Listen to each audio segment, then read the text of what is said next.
Auburn, Louisville action. Let me fix this.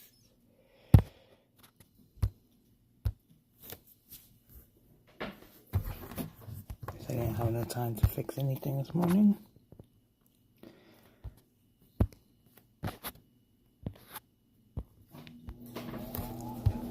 So people expect to win this game is Louisville. We got our best and worst upset of the week. Our best upset of the week goes to Alabama beating Florida State.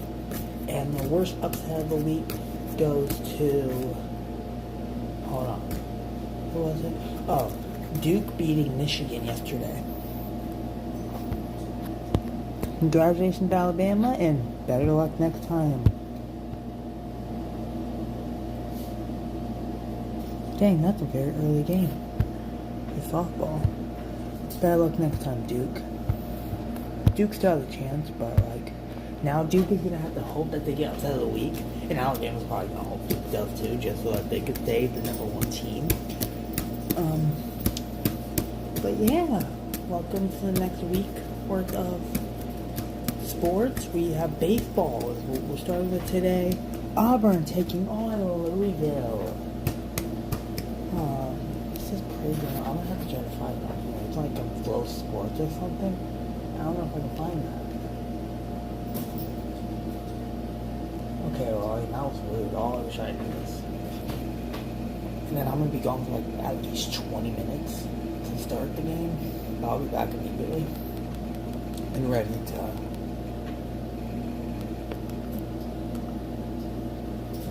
I guess let's go to college. Hold on. I should go to Flow Network.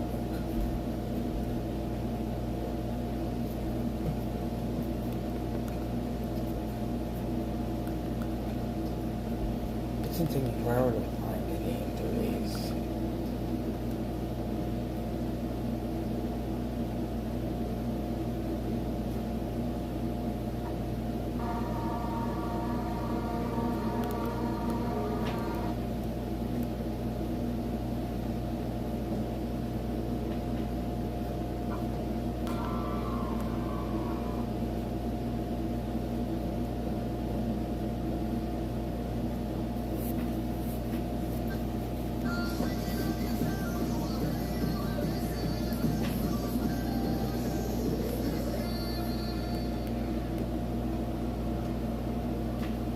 Mischief managed. That is India Ultimate.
To answer back, that was a great turnaround second by Mijos. He got a great jump towards third. Strong relay from Farina out in shallow right center field. But too much speed and too strong a base running for Mijos to be cut down. And how about getting real and a better life?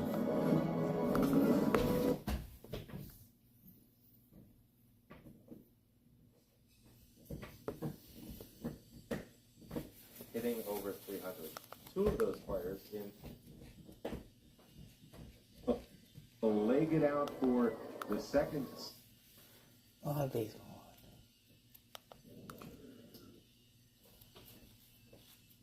Here at Riviera Country Club.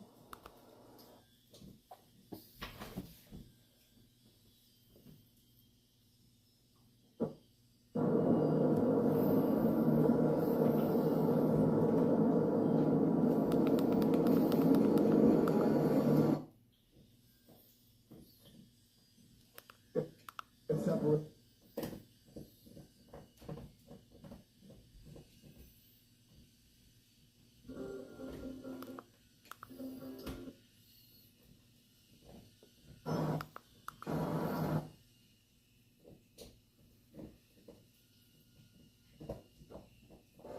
The comeback starts seeing a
first when it comes to overtime. So the team leading previously Lewandowski.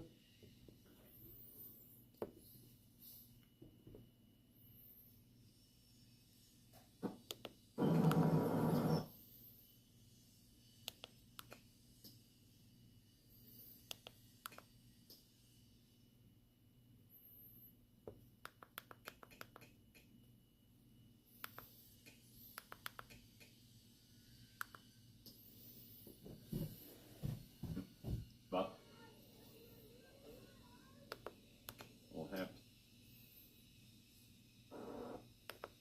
week to week. leaked by.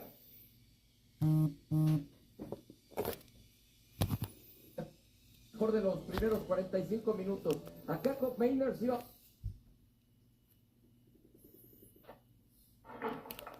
Trying to find the game.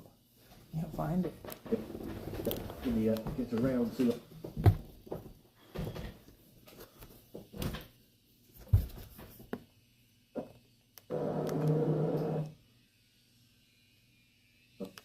Let's go, over.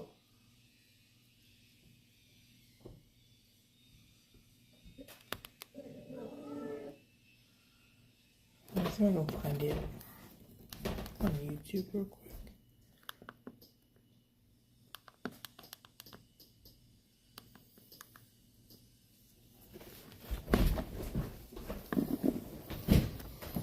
Running on third already for Auburn.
guys. Oh, here, let me cancel the chat for y'all.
Waiting for that. Because apparently the guide sucks.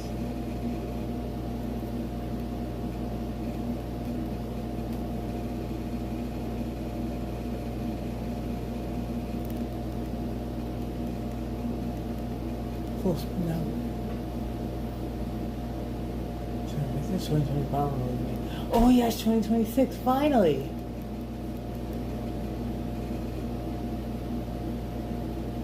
Really tired, man. This will be what game we're seeing right now, alright?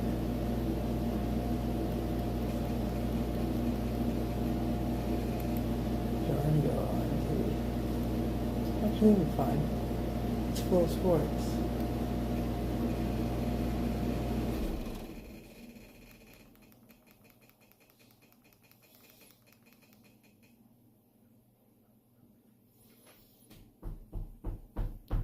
Trying to get the game on, guys. I couldn't find it at first, and then I finally figured out how to work this thing. The thing hasn't been updated since freaking November. 7:03, slowing here. Auburn versus Louisville. Found it. The best doctors, and never allow your ability to pay for services to compromise the care your child needs.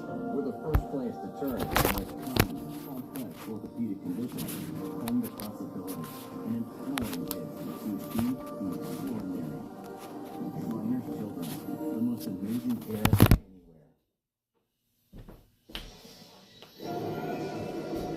0-0 contest, top of the second inning, joined by Louisville head coach Dan McDonald. Coach, we were told just before the game, Alex Alexea out with a little bit of a stomach bug, but how did you choose to re-engineer the lineup, and who are you looking for to step up, fill the shoes? Yeah, if Alex is not playing, I mean, he's really on. There's literally... They've already gone through one of that. No, wait, hold on. I just realized I fricked up. That just happened. Hold on. That was on me. Mistake. A big me mistake. Oh, did I just go too far down? I hope not.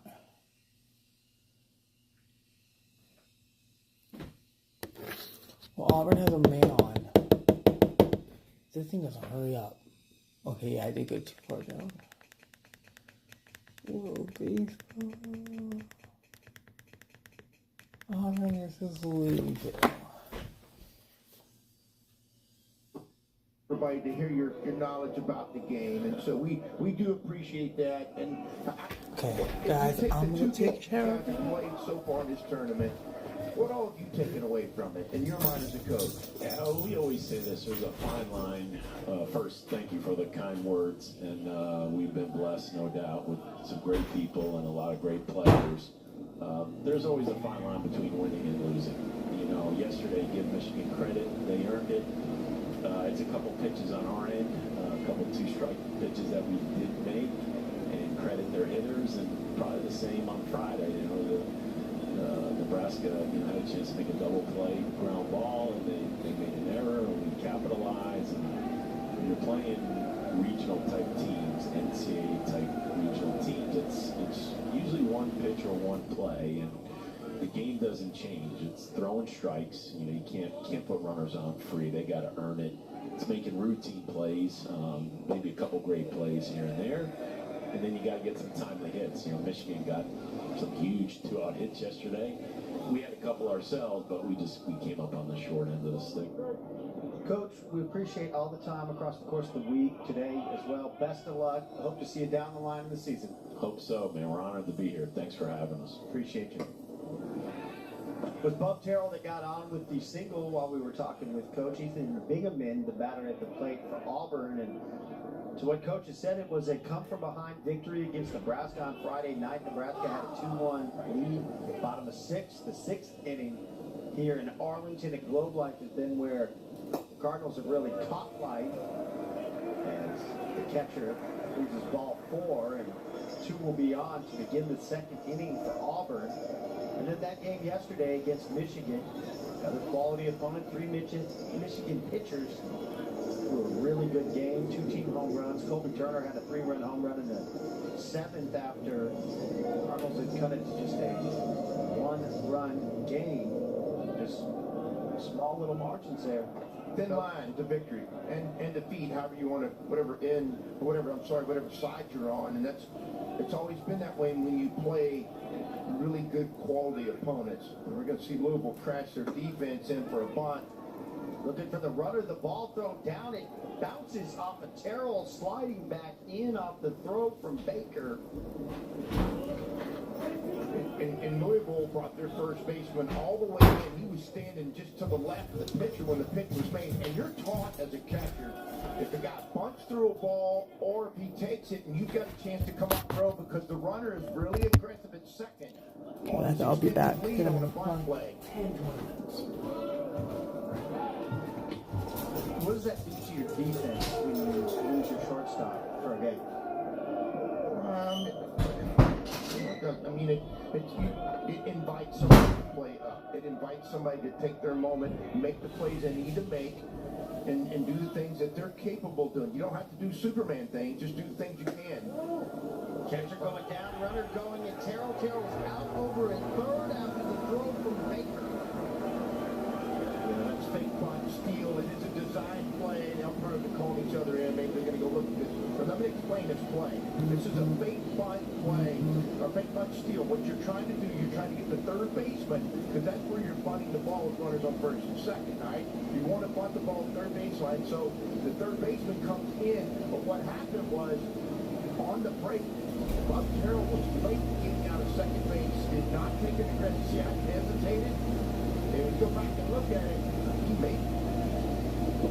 I don't know if he did a swim move where he took his left arm away and reached around with his right arm on the tag. But bottom line, he was late getting out on the play because it is a steal. You're not waiting for the bunt. The fake part of it, he brings the third baseman in. Now, when the third baseman comes in, now he's got to go back to the bag and try to catch the throw and put a tag down. I love now in the day and age of free play that Terrell was called out on the field, but he's still standing on third base. He lets them know, I was safe. He's got every reason to think so, too. I'm going to tell you right now, I think he may be safe. He put the perfect swim move. What I mean by that, when he starts his slide, he takes his left arm away, right? That's where the guy's going to try to tag it. He takes it away and then reaches around with his right arm or his right hand to try to get to the base without getting tagged. And it's close. I mean, real close. All on the field. See him take his left arm away? I mean, you slow that down and zero in, and it is, we're all getting another look at it now. Watch the question.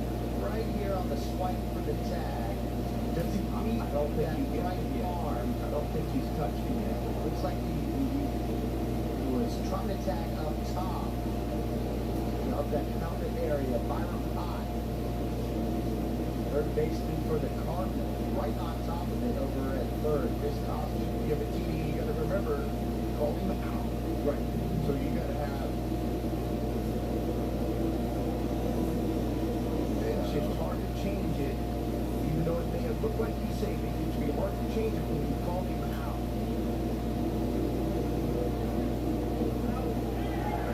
so they confirmed the call on the field above Terrell being out. Heads up play by the Louisville defense to look alive in the situation. Bingaman does take second. So rather than two in scoring position, just one with one out. Still remains at Throw him in the batter's box with the 2-0 count.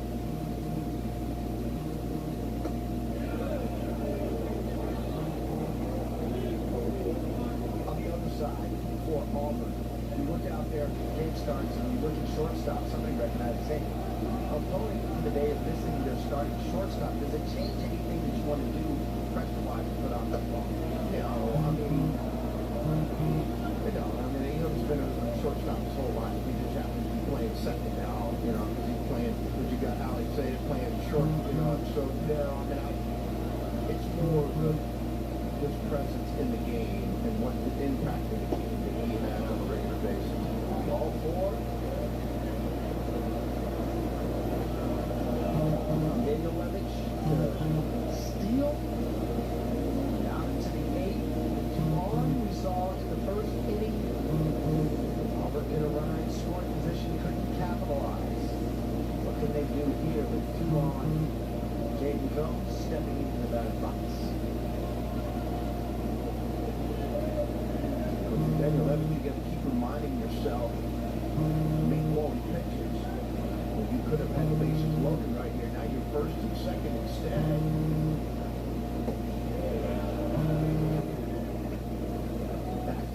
walks. Combs does not have a hit on the year. This is 5th at bat. Struck out once over the previous 4. Pretty good take. First pitch breaker. He took it. Some of those you could chase if you're ultra aggressive. Didn't chase fastball away. Now he's got himself into a plus count where you're looking into a certain window. If it gets in there, you're letting the hammer down. Checking the runner at first. Nice job by Davis. Take Davis going to the sky to keep that ball in his glove, keep that ball in the infield. He just rocked him. A line drive. He wasn't on the bag. And you see a little bit of a chuckle from Baker, but watch this play. It's a great play. If he doesn't get that, it's 1 run scored, and then the runner at first is going to end up at least on third base. It's a web gem on the throw from the catcher. Daniel Levitch good into the strike zone to move the count to 2-2. 2 fastballs right in the middle of the plate. Going at 90 miles an hour. Right at Combs, looking for his first hit. The freshman will get it just past the outstretched glove of Martin at second. We have our first run of the ballgame, first hit. The career for Combs. And a big hit. Look, he took 2 pitches in the middle part of the plate and he gets down 2 strikes and go back to a fastball in. He inside outs it, but the shift, remember, they look over, they're shifted over poolside. He goes with it, shoves it the other way for an important RBI single for his Auburn Tigers. Able to capitalize Auburn. Good with that. Freshman DH. 9-hole Todd Clay, senior, starting at third. Also looking for his first hit of the season. 12 at-bats, 7 strikeouts. A little bit of barking going on from the Auburn dugout. The home plate umpire, Clint Fagan. That first pitch breaker, they thought it was down. It was certainly borderline for sure, but he comes back with another breaker right there. A little bit, that one landed a little bit higher towards the knee area.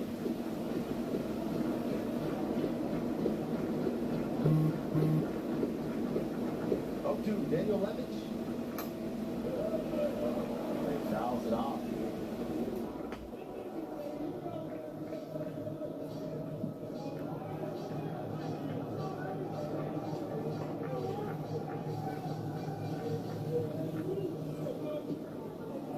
Head to count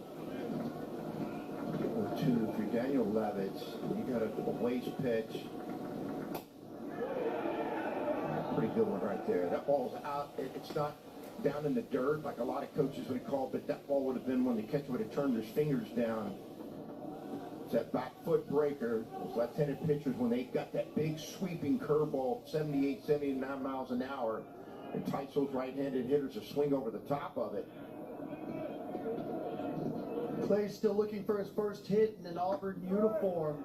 Showed you his mom, Sandra, was in the building this weekend, watching anxiously, nervously, transferring over from UAB. Prior to that was at Pensacola State, AAC Newcomer of the Year, second team All AAC last year, and he's got a good at-bat going in which he's stayed alive after going down 0-2.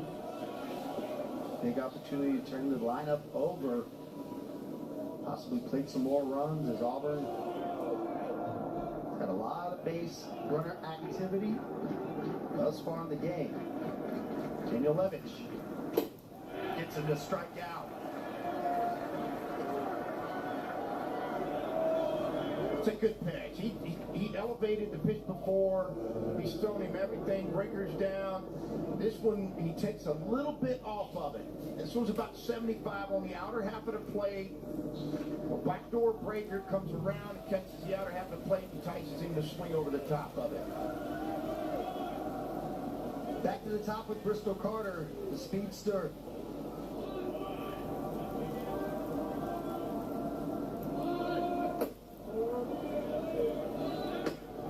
Single, stole, and advanced to third. Auburn could not get him home.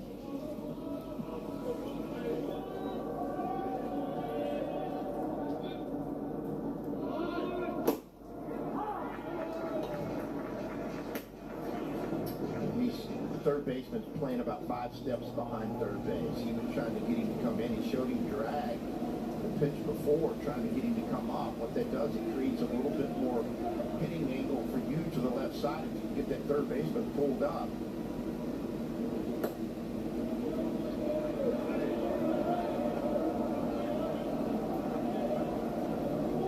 So if you're going to hit his breaker, you're going to hit Daniel Evans's breaker coming to you, you're going to need that left side over there to be pulled up tight. They're more likely to pull it.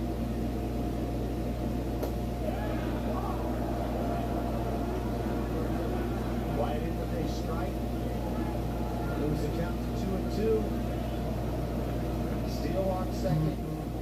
Rome's over on first. The RBI single. The difference in the game right now. Carter waits the 2-out pitch. Daniel Levitch will step off. Toss. Covering second. Mark.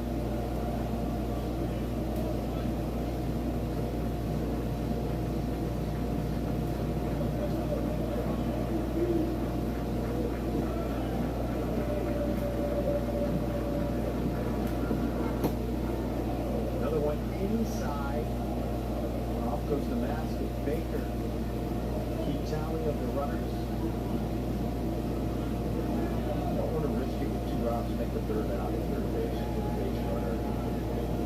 So you want to make sure of that. He's with 1 out, you're a great runner. You reacted immediately, you might. But the ball was going loose towards third base. It's going to be a shorter throw for Baker as well.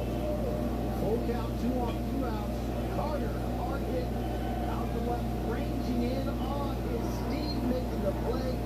Rookie Crane for out number 3 and a big third out. And once again, Auburn leading players on the base path. What they do, capitalize, scoring 1. Bingham coming in off the back of the nose. 1-0 Roberts. And we come back.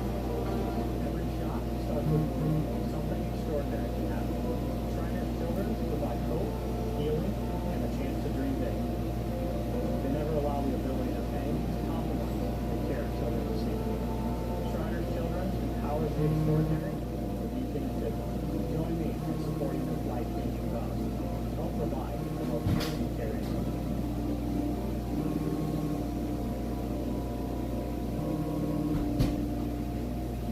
The biggest weekend in rodeo is coming to Arlington, Texas. The American Rodeo Championship Weekend returns May 22nd and 23rd at Globe Life Field, with special live performances from 2-time Grammy-nominated Midland on Friday. And country superstar Chris Young on Saturday. This is rodeo at its finest, and the only place to experience it is Globe Life Field. Don't wait. Tickets are on sale now at AmericanRodeo.com.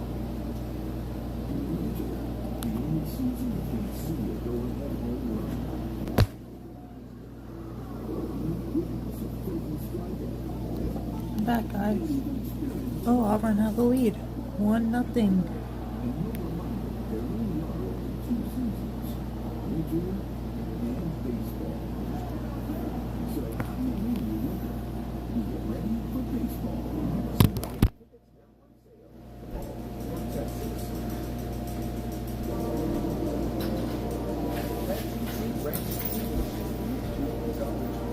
Baseball season LSU at number 2. Texas at number 3. Mississippi State 4. Arkansas we saw last week. Here at Globe Life 8. Auburn we have this week. 4 and 12. Okay, Tennessee, Georgia. Those football teams that are in the top 15. Coach, what's going on here? There's only 2 that aren't. You got Missouri and South Carolina. The fly ball center field. It's gonna be caught. High right side. All right, go back. Tell us more about the SEC. What a sloppy conference. How about that? Does that come out? Yes, it's such a great baseball conference, and that's just impressive on so many levels. Having to bring that job, and that's an obvious statement. And you look at it in number 2 and number champion LSU sitting there. Texas who's off to a great start as well.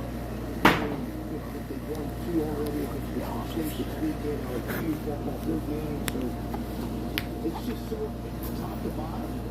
Every weekend is just a huge market. Okay, you scratching me is not helping, crew. Come on now. Texas and coaches always have the interest and have done some of their games, and I started looking at their weekend series and I started going, they got this week lots of big weekend. And next week they got lots of big weekend. And it's just, every weekend is a huge weekend. And it's to the power of the conference and to the power on the field. We missed the home slate from Auburn this year in SEC play. They get Texas, Arkansas, Oklahoma, and Georgia. So if Auburn's not the team, I didn't want to go to Virginia. I hope that last time you got to come on. They got to go on the road at Texas A&M, at Florida, at Mississippi State. Tell me this real quick as Craig steps in. If Auburn sees themselves at the end as one of the best, if not the best team in the SEC, it will be because of what? It'll be because they're really good. I don't know. I mean, I know. I think you're looking for a different answer, obviously, but it would mean that they're really, really good. I mean, you see a drag on. This is going to be really tough. I mean, you started naming off their home schedule, and I was like, oh my gosh. And so all these teams start looking at, because they don't play everybody. It does become about who you draw and who you play and where you play. In history, they lose to Coastal Carolina, eventual runners-up. Auburn picked preseason 5th in the SEC.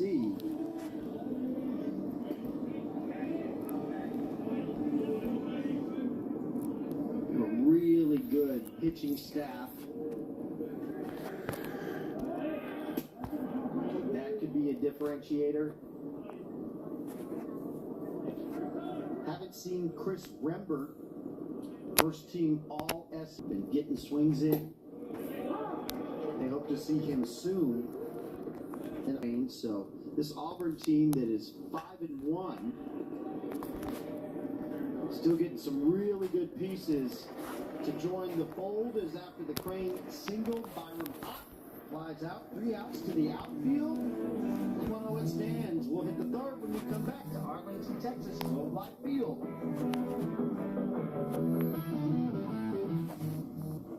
There's a big deal going on at Whataburger, like the new Big Ranch Wrap, a crispy chicken strip, buttermilk ranch, cheese, and fresh veggies. Dude, can y'all stop?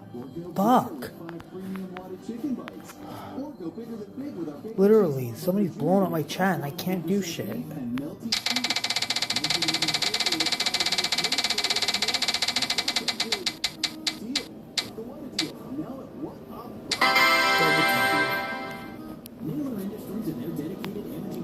I have to do another one.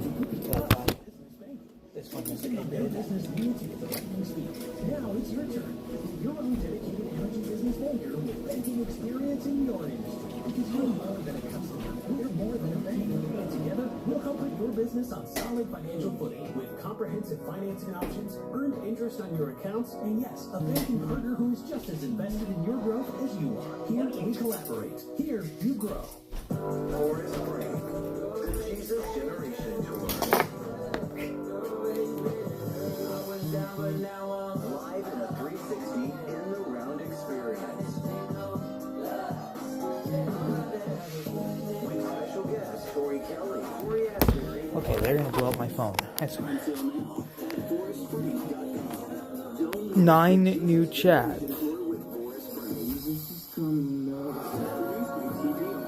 Sleep now, leave me alone, please, and thank you. Oh, I see. One deca. I like her sassiness. Weather inside here, but we've had really good weather in the Dallas-Fort Worth Metroplex across the course of the weekend. They're taking in some sun. Well, the one guy is sitting like the light shining on him. Like it was this shining day. Isn't that a song or something? This is a shining day. It was one shining moment. Yeah, one shining moment, and our camera crew caught it. Daniel Levitch will story right now feels like left on base. Yeah, of the pitcher, and Dan Levitch is what he's been good. When he had to make pitches, he's been able to. You got the strikeout of Clay. You got the... Wait, did I just get invited to another group chat? He's already aggressive, and that two-seamer is elevated. Just first pitch, undercut, back our way. Now,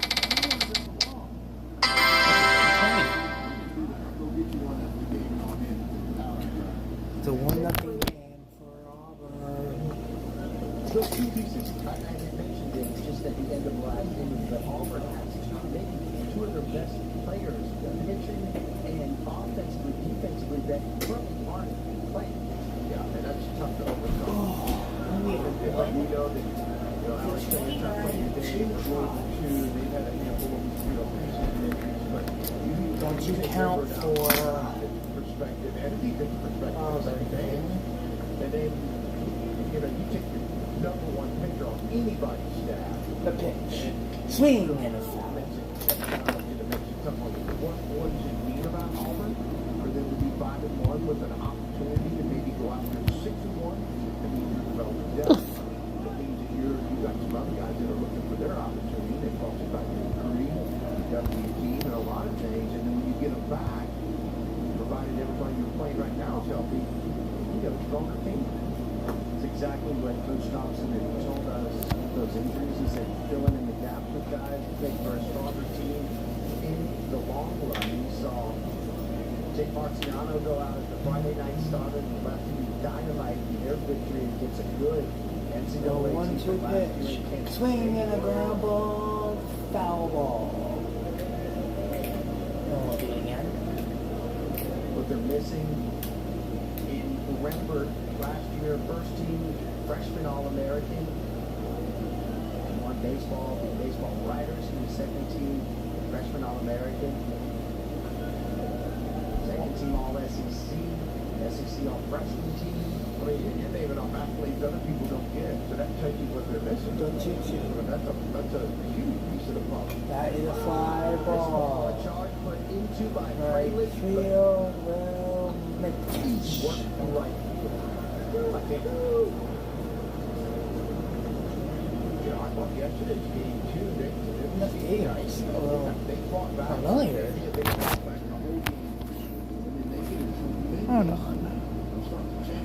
Where's ESPN at? I'm gonna go see where this game's at.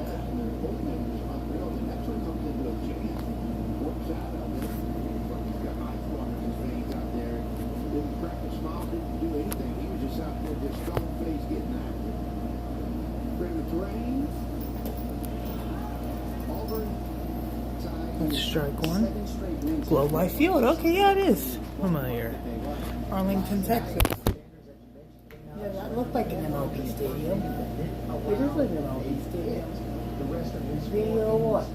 Swing and a miss. Two shots. Crystal Carter, Brandon McCrane have led the way with 3 hits each. They've been very resilient. With the number of swing misses. No balls, 2 strikes, 2 outs. The pitch. That breaker in there. Outside ball. Throwing a slower breaker. As the game went on, it could have even more. Stop looking at my feet. It was a lot of swing miss to be created last night. McCrane helped lead the way offensively with his 3 hits. So what that then would do, 2 balls, 2 strikes, 2 outs. Here in the third. in a start like today, so you talk The about pitch. and what the pitching staff would look like. Swing and foul it off. Man, Auburn is battling here in Louisville pitch. So it's a good time, but that's always a challenge for everybody. But that's all. A lot of preseason injuries come across more baseball. Another report talking about different programs, different guys, and it's unfortunate that you feel that you work so hard to get to this, and for the season, they're always a huge impact, particularly when it's 2-2. Swing line. Fair ball all the way to the wall. That's extra base hit with he'll stand second with a double. There is 2 out. There's one runner in scoring position, 2 out. Yeah. He's able to get the barrel underneath that ball quite good to the baseball and drive that Frazier out to left center. That is a tremendous at-bat for McCrane, who's continuing on this weekend and taking out some of that frustration from how the first at-bat ended. And maybe so, but I'll tell you something, that is a big at-bat and a big swing on a top 10. Starting pitch, this guy, not the line drive, base hit, runner coming around, and he will sink it at third. Because of that, it was just an amazing throw. And now the runners in the corner, still 2 outs here in the third. That's about one hop line drive to the right field, and they did. They had to hold him up. It's not that McCrane can't run. That ball It's was just too hard. Fastball. Bob Terrell rips to right field. He was coming around and he realized, oh heck no, I'm not. He'd have gone. He'd have been thrown out at the plate. And here comes Ethan Bingaman walked in his first at bat. Walking in his first at bat in the first pitch in their strike run.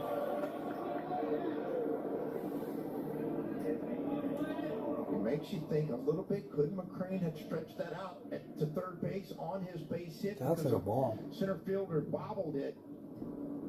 And had he Next gotten pitch, third, it would have ball. been an RBI base hit by Terrell. But you don't want to make the third out at third base. So when he got around the back, he thought, got fielded. Hey, let's play it safe. I'm in scoring position. Didn't realize Terrell was going to smash the ball to one hopper to the right fielder. The 1-1. In there, strike 2. And Levitt's back with a strike, trying to get out of this inning.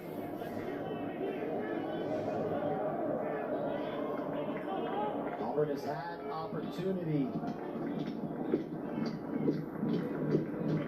2 for 7 with runners on. What can Bingaman do, or can Daniel Levitt shut the door?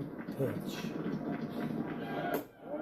That's high, and now in a run down, sliding between, looking down at and home. that's going to be out in the Safe third. at home. It was bang bang too. McCrane crossed in time before Terrell was thrown out, so they send Terrell. Oh, and they are going to count a run for Auburn.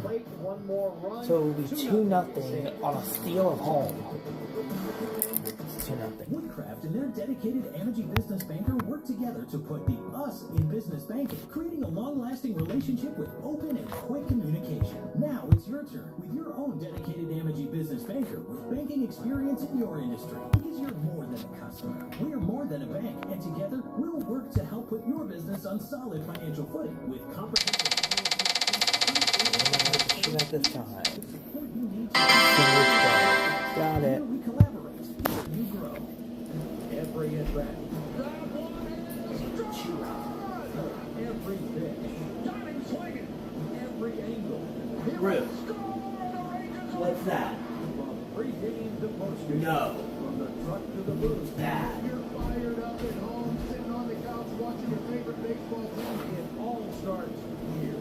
Rangers Sports Network, official home of Rangers baseball. See this? No. Back. The Rangers Foundation is really proud to support our community where they need us and when they need us. Crowds are bigger each year, and we're able to bring our donors in and come with a silent and live auction. We've raised almost $9 million to give back to our community. Every year I come and support our organization. That's what we do best, helping the community.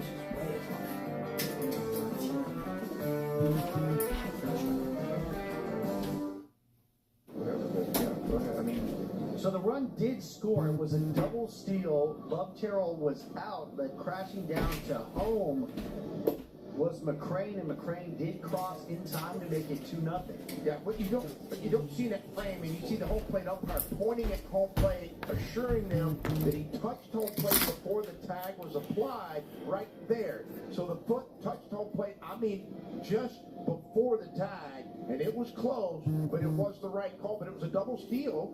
You know, Auburn is saying, hey, look, we got to get one of these runners. But we've had a bunch of guys on scoring position, weren't able to. They go to an offensive play and are able to execute it. Yeah, it looked like a nice job by Bob Terrell on the base pass. Yeah, you got to stay away from the tag. We can ask Coach about it. Butch Thompson joining us right now, Auburn Tigers head coach. Coach, take us through the situation there and what you wanted, what you saw execution-wise. Yeah, tough last. I think we did that in, but you got first, third, 2 outs, and that's just, it's an easy run. But they defended it properly. The first baseman's right there and trailed, so it's catch tag.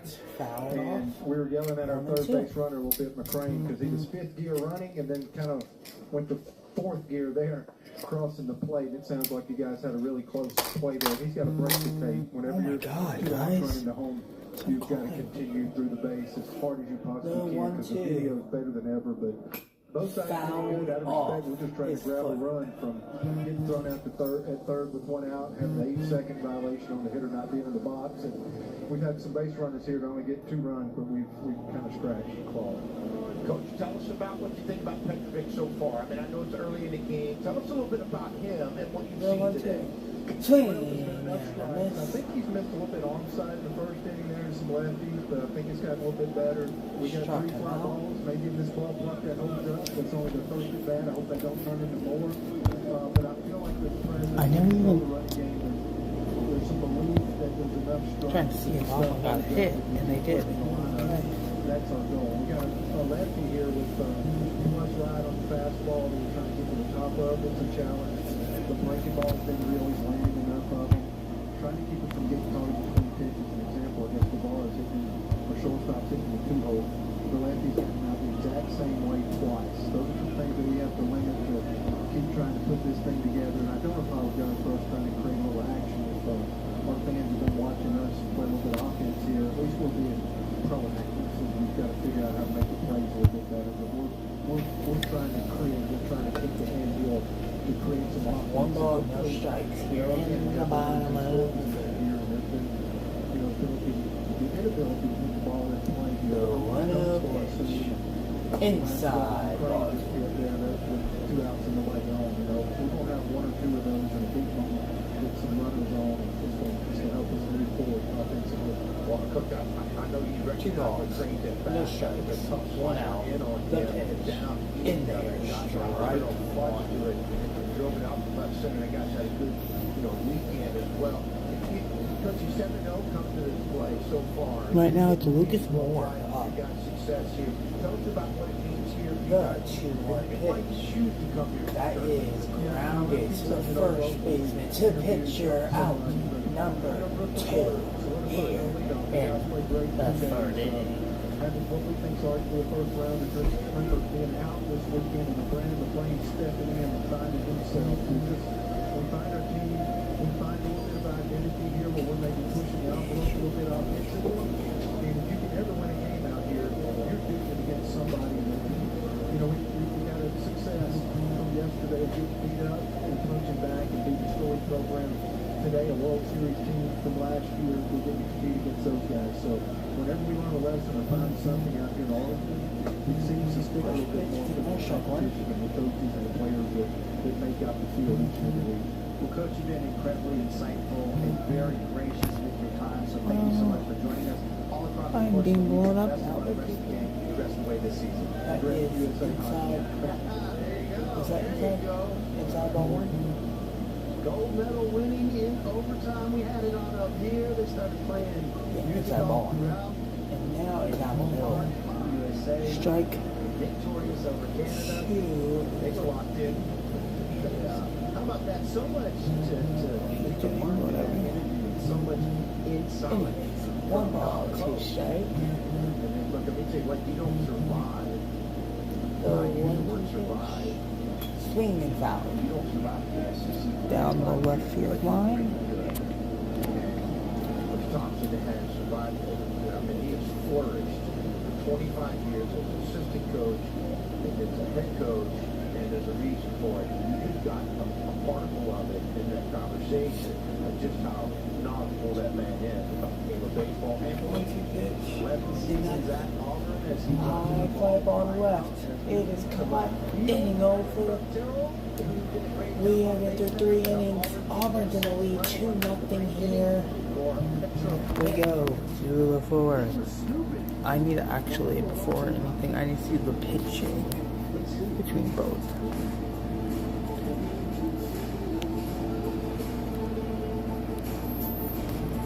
$70 pitches in 3 innings for Louisville, by the way.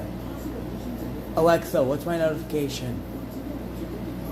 You have one new notification from Amazon Shopping. A package containing car wash soap has arrived also. I see that your Amazon card contains one item. At any time, to hear what's in your cart and get the order total, just say, check out my cart. Look at this. Louisville has 70 pitches, while Auburn only has 30. So, let's put this down real quick. The new Big Ranch wrap, a crispy chicken strip, buttermilk ranch, cheese, and fresh veggies, and a warm tortilla. Auburn has only, chicken bites. what did I say, 38, while Louisville has 70 pitches this inning.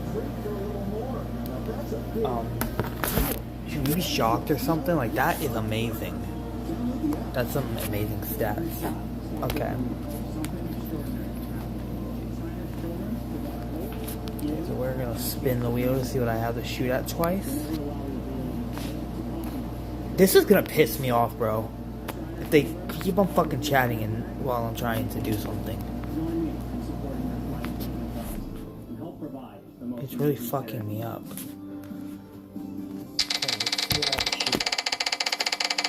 The wheel has spoken. I have to shoot at 6.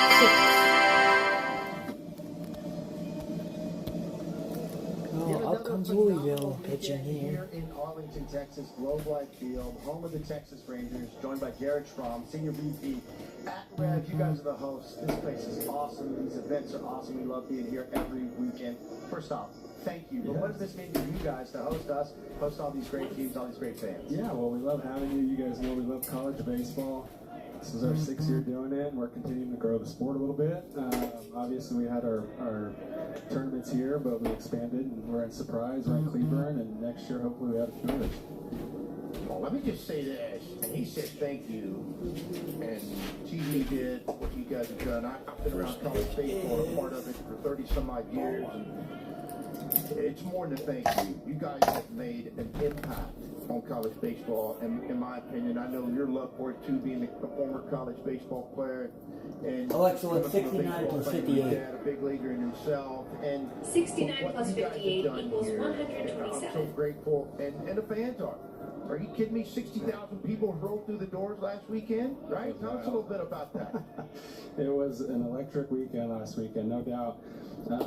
Quality baseball, we love it. We're passionate about it, obviously, from the top down. And love having you guys here, and obviously so much so that we're doing 3 weekends now. So, you know, a few years back, it was just open weekend, and we've continued to High fly ball to right field.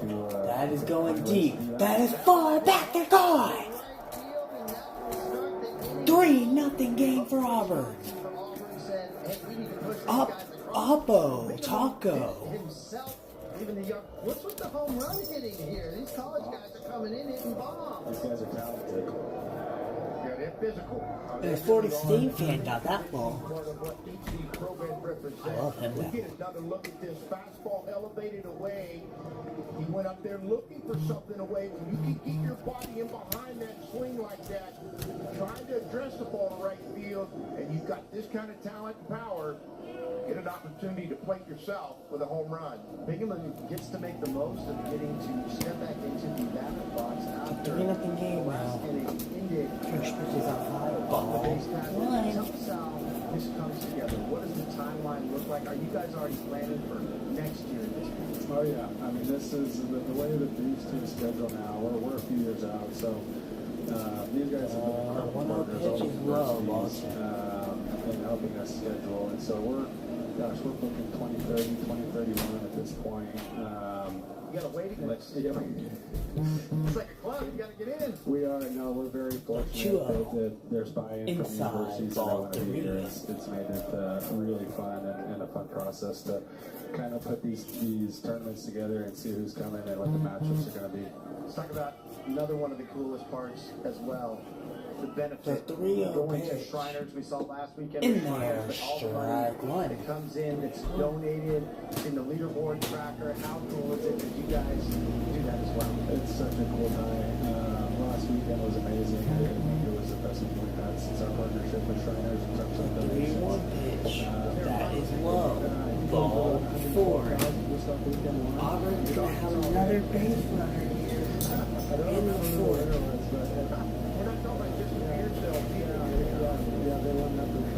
This is just donations. If you didn't watch last week, you actually see the QR code on your screen. If you donate more than the team, over $100, it goes into a donation tracker, and there's a team that will take the crown. Last week, in center field, the scoreboard had the donation tracker, and it was the Arkansas Razorback fans who traveled so well, who were in the building, that were leading the way with their donation. So I think they had a healthy lead. And when I left on Saturday to wrap it up, and where did that partnership come along, and how you guys continue to boss that? We've seen, especially when ambassadors come out, we've seen first base thrown out, so many cool wrinkles and experiences that we need to get. Yeah, well, the partnership started a few years ago.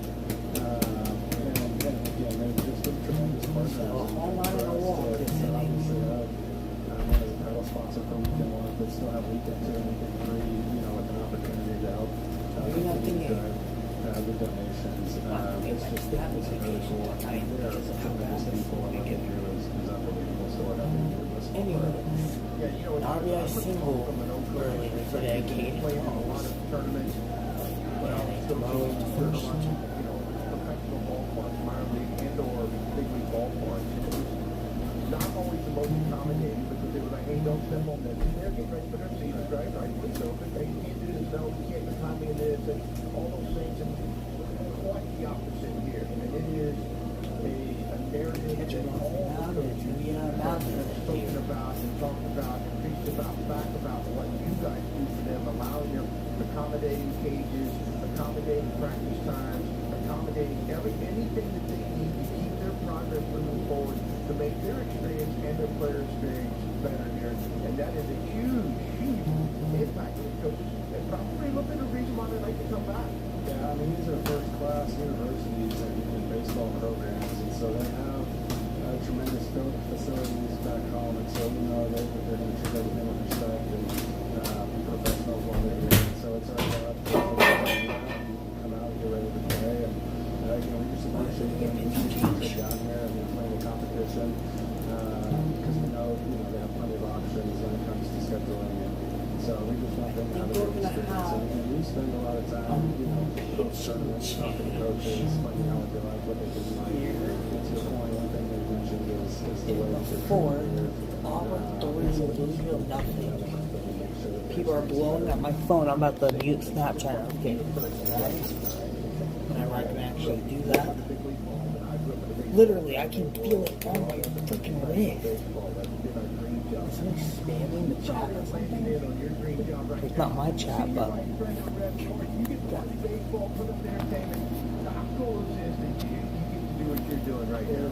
is no doubt a dream job, and these as long as it doesn't go to commercial break, I can't. There's something I circle on the calendar. We get to do a lot of really cool things with your point, like my friends to baseball, and having the opportunity to sit here and mix it up with these coaches. So 10 pitches is so far. Special and something I really appreciate it. So 80 pitches today. Dream job, no doubt. Thank you for the time. Thank you for Giving up a home run on here and a walk of pitches. And now we have a new pitcher. New pitcher when we come back. When we come back, okay. Say it any better than that, can you?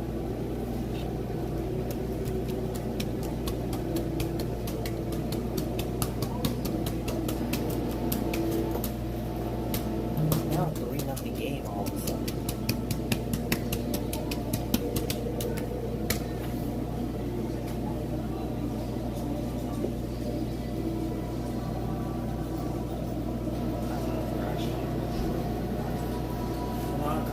chat.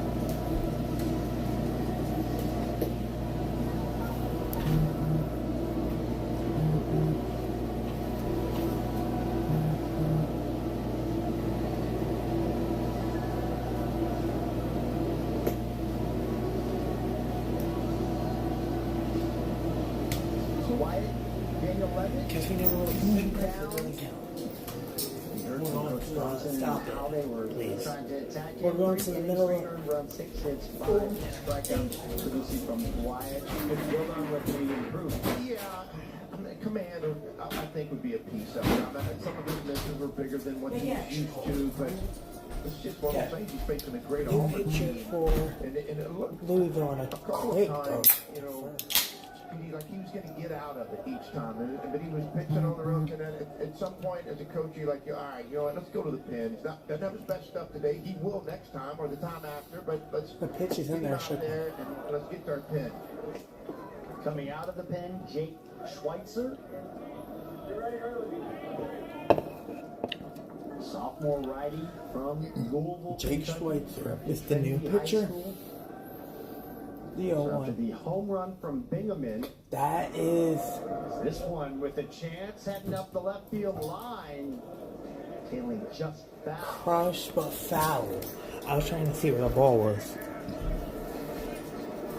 Crushed but foul. Caden Combs, who had the RBI single. First career hit. Now we have popped up once he got on first base. That's right where his teammate Lucas Steele stands. The 0-2 pitch. That's way low, and it bounced all the way to the backstop. Catcher Baker is towards the towards the dugout area. It'll be a wild pitch. It's only 1 ball, 2 strikes, and yeah, that one. Underneath, it was shifted over maybe just a little bit. One to the dugout, and he was able to get to second on a stand-up. Historically blocked, but that's part of that catching position. That young man's a great catcher too. He was able to round the back, and he just stayed there. He didn't try to go for 3. The right hand as opposed to left-handed. The 1-2 pitch. That is a very short ground ball throw. First in time. Over the first hop to Davis to get the out for Combs. 1 down. Dude, I'm gonna need Snapchat. He was trying to shove the ball to the right side. Nope, we're muting Snapchat now. Pulls the ball over to third base. Obviously, with somebody out on second base, you want to try to fight the ball over to the right side and move him over. Good job of pitching is what that is.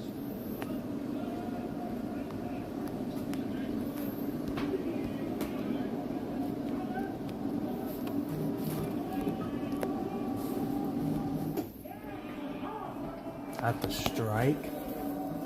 0-1. Curveball or a slider. Back in the day, they used to call it a swerve, which is probably what it is at 80 miles an hour. It's got good depth and late break to it.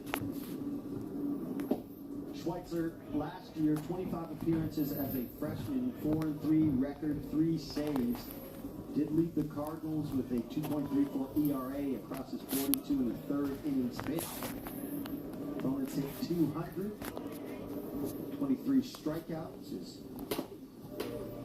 play was struck out in his first at-bat by the starting pitcher, Dan Lovitz. He's answering the question more about why they he's good on the stats. Those are really great stats.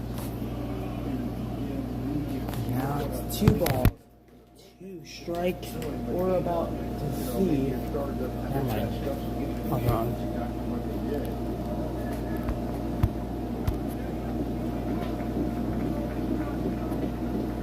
2-2 count. He's still looking for that hit. Ground ball. The first in time. 2 down here in the 4th inning. I don't know why this isn't popping up. He runs in 2-seamer, which is a 92, 93 mile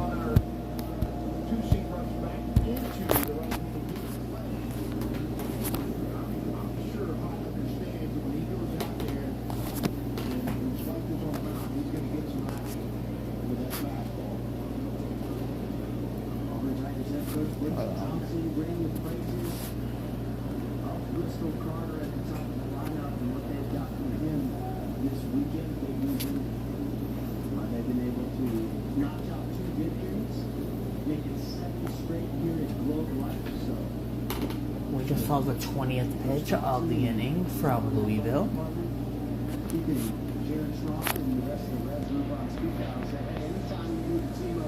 The 0-1 pitch. Swing and fouled away. Oh, yeah, just fouled it. I don't know if it was away or not.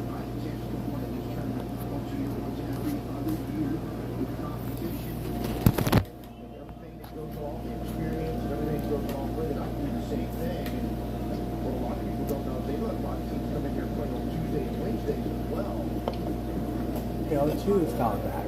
Great way to tune up the facility for coming big league action and for these college programs, college players. And you see it in the eyes of the players. I saw Auburn coming in. Come him back. Friday. It's a little bigger. Yeah, places spacious used to be, and you're in the big league ballpark for Utah. The 0-2. Swing and miss. Inning over. Auburn gets a big home run and a single, get one second, but that's it. We go to the bottom half of the fourth, 3-0 Auburn.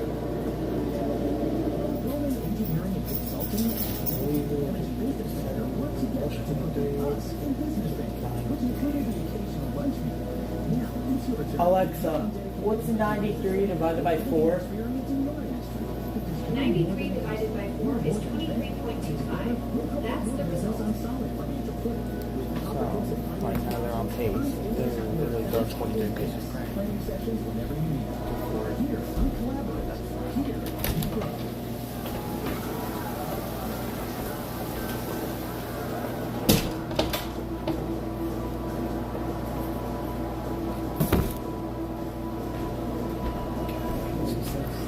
Another one I get. Now throw 3. Didn't I just? I muted Snapchat notifications, but I'm still getting calls. That's the same thing, right? Okay, we're gonna lower down the time it takes from 4 to 2, and we're gonna spin it, and we're gonna see what I have to throw at.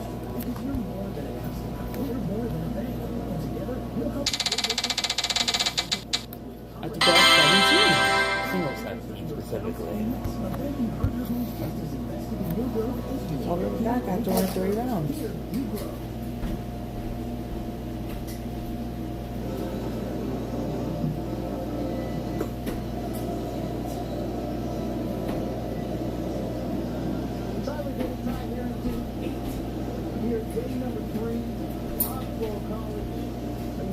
Sorts of great college baseball action here in week number 2. Lots of great people helping us bring you all this action. Long days, long hours. Big thank you to everybody in our truck, everybody in our crew that's been working so hard to keep us on the air and bring all the action to y'all so you can enjoy it at home. Great competition. Great games that we've seen. Great weather. Perfect weather. Both outside and inside. I was referring to 72 and sunny. Absolutely. And no wind in here. Now, I'll say this. The announcer's box up here gets a little chilly every once in a while, but we're a little bit different altitude, but it is a beautiful inside here. The atmosphere, the noise, and you know, like we've talked about probably too many times now, the coaches love the idea. They know they're going to play. They know they're going to get an opportunity early in the year because it is closed in, and the playing surface is unreal. Every 3 innings, they have a ground crew go out there and drag the field by hand, pulling those big brooms behind them. And as an infielder, you're loving that. Ain't no many spike marks in there going to knock the ball a different direction. Pitch is a line drive, base hit up the middle. Trying to find some offensive light. Just one hit prior to that single. Begin things for Campbell. First time they have had the leadoff hitter on.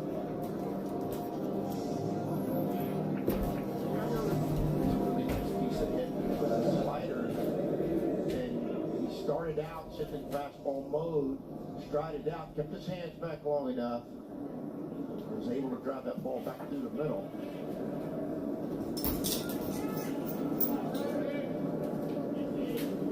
Jake Davis swings at the first pitch. This one's got headed back. Game center. See you later.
Okay, 3-2 game.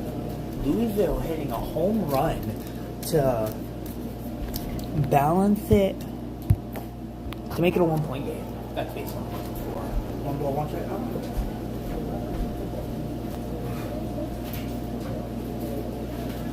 Go back to Davis.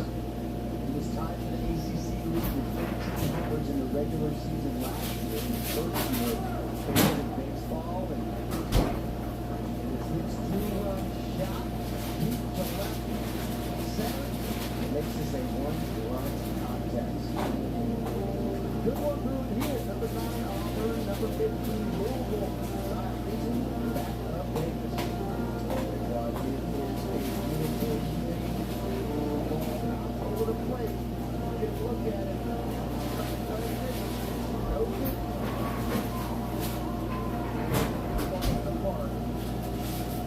Celebration with a helmet on.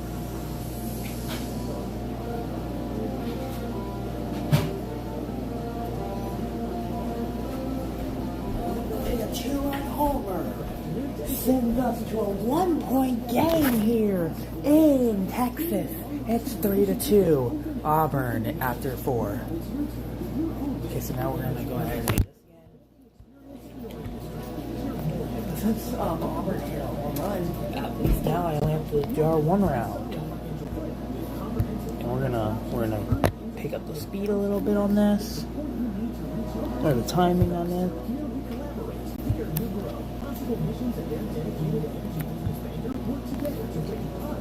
And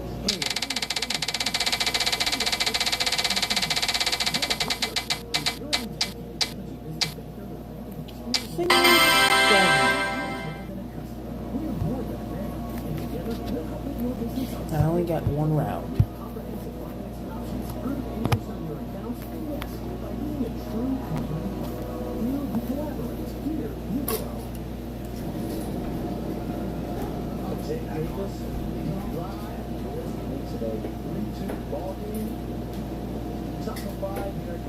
field, Arlington, Texas. It's a beautiful area, too.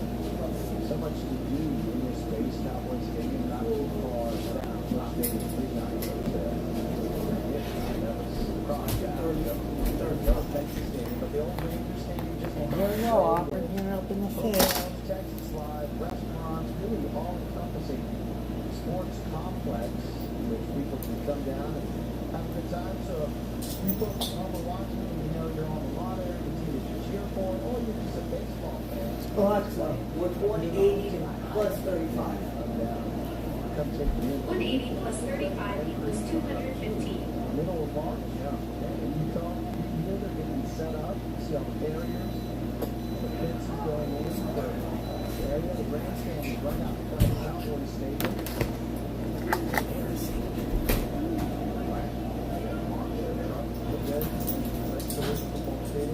This week there's motocross. I saw some folks at the hotel who were talking about being here for that. There's weddings, there's all sorts of things going on.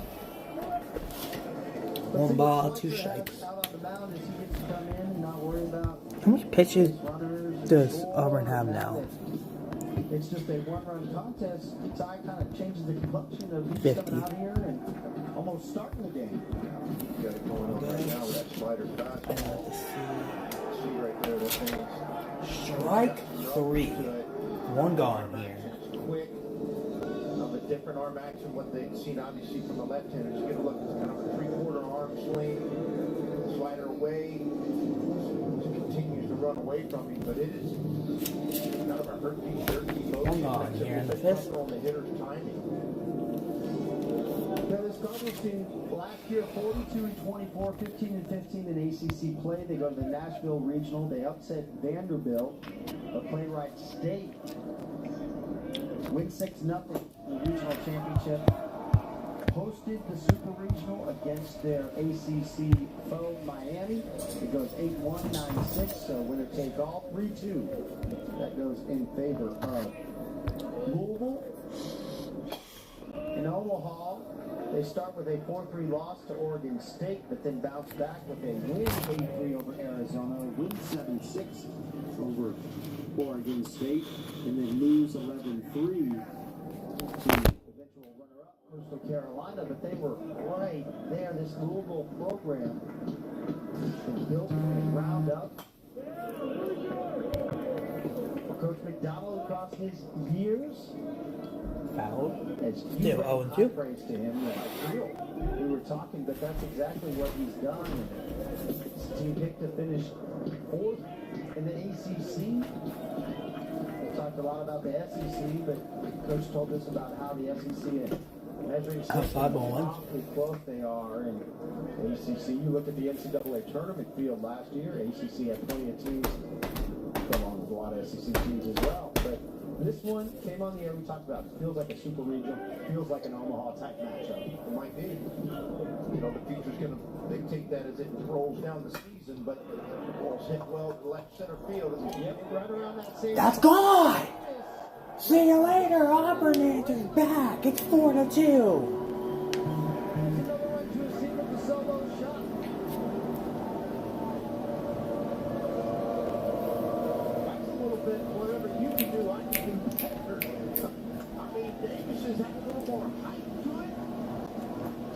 This is a blind drive. I thought it was in the gap. A slider was like a back up on the outer half of the plate. There's a loads on this baseball, and it just smashes the wall as it goes over the top of the fence. Like it hit that wall. That is a bullet to left center field for a home run for Fraley. Fans out there didn't know if they'd have a play. I didn't know if it was going to bounce off the outfield wall and stay in, but Fraley left no doubt about that. Makes it a 4-2 contest. I wouldn't have stuck my hand down there hanging off the rail trying to catch that thing, because it was a bullet. Second home run of the season for Fraley. After striking out and flying out. That's a ground ball. There's no doubt about that one. This one First in time. Taking over at that shortstop position, flashing a little bit of its ability. Or you asked the beginning of, trying to take over for Alabama what this was going to look like. And Elam, a former shortstop, I think player of the year at Kentucky as it was a year ago. But this is a tremendous play. He's got to charge the ball hard, come after it one-handed and does, and makes an off-balance throw to first base, and he makes it look easy.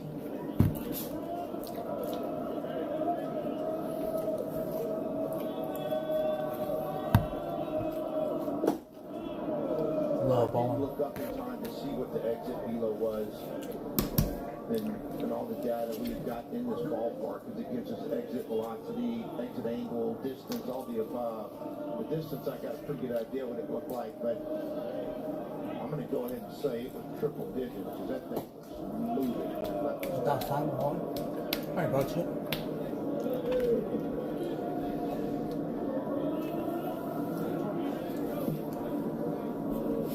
Adjectives that baseball players can use when the balls hit that hard, and some you can say on there and some you can't. But I promise you, on the old school way, the cover of the ball was knocked off of that one, and that was the old school one that's elevated to different ones nowadays. But sitting in that dugout, you're learning a lot. He hit it really hard. Yes, he did. Swing and a miss. Strike. I don't know what you're saying from Schweitzer. No, it's good stuff. I mean, he made a mistake. I'm not sure it's a mistake as much as he had a great hitter who took a pitch he could get to. Sometimes mistakes are relevant only to the type of hitter you throw it to, but you got a guy, really who stood in there that it took a fair to be about 2-1, and they slow bouncer right to the pitcher. Flip the first in time. Inning over, but not before Auburn slams another home run. It's 4-2. Halfway through the fifth.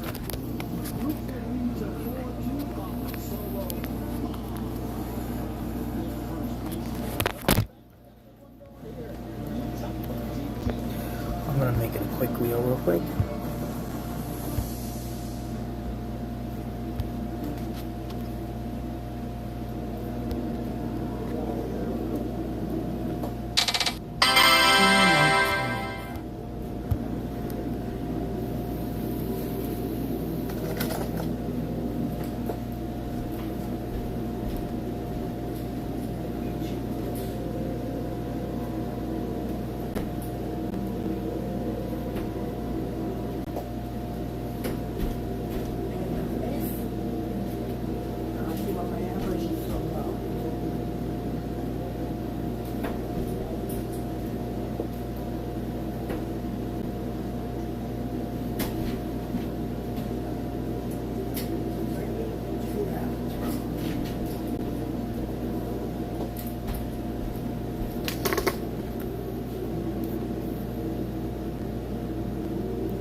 Alexa, what's 215 plus 38? 215 plus 38 equals 253.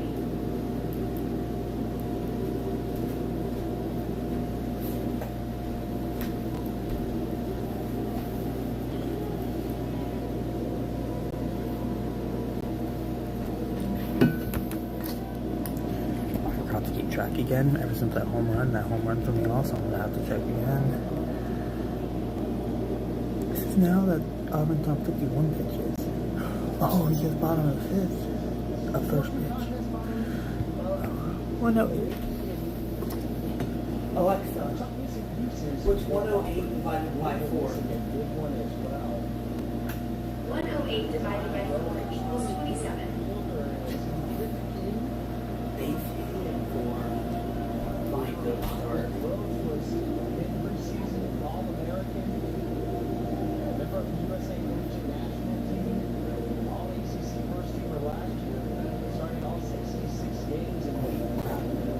Alexa, what's 108 divided by 5?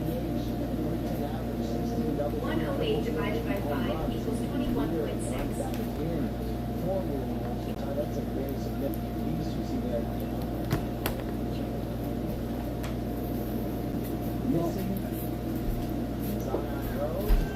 Swing and a miss, and the ball goes into center, but no move up from Louisville. A stolen base. Puts him on in scoring position here. Out the Wild Snake. Say that now, and it almost looked like he was a hit and run the way he swung at that breaker down below. And but either way, it's something they, even though they're down to chase it to, they're able to keep their offense and keep running their offense. EO1. But attempt. That's foul. As you see there, they either hit and run or steal on the back more. Now they go to a long time getting their third base for less than 2 outs. But go back to those hits. When you're missing one of your best players, it's a challenge. Think about when you go back and you look at it, 13 homers, 67 some odd RBIs, whatever it was. And EO2. Swing and foul. And you're able to add it, and you can survive and learn. While you don't have that player, think about what that's going to look like when you do get it back.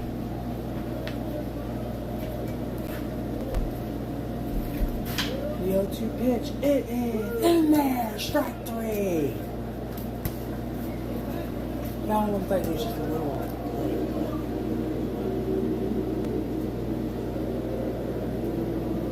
Can't complain about that. One on here in the fifth. I'm off the truck that did a huge first out. Now the runner's still at second base.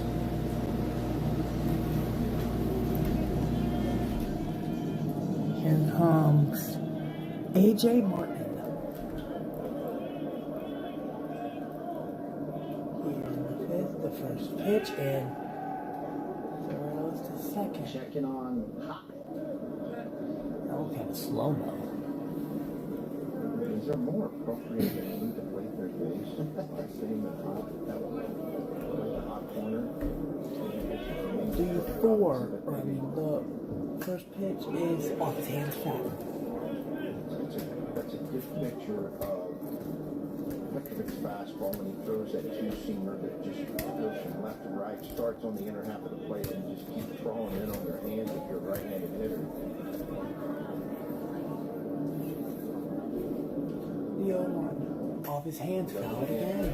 The first pitch to the second pitch, it's just hard to recognize because it starts like an inside fastball that might be a strike, and it just keeps running in on you, and all you end up doing is fighting it off. The 0-2 pitch. When goes the second, he is back in there. Almost caught black in there.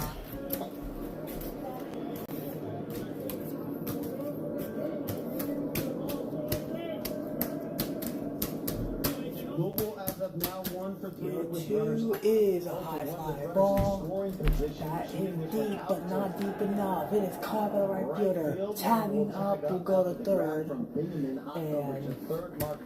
to be 2 gone here in the fifth inning. Slider away, it was elevated, it was about to go into the air, out to right field.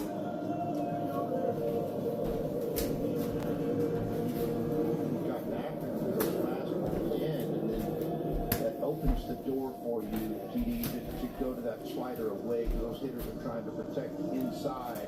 They know he can Now shut he's in running there. 90 feet away, but he's hit to barrel in it. there to get it flush, to hit it hard.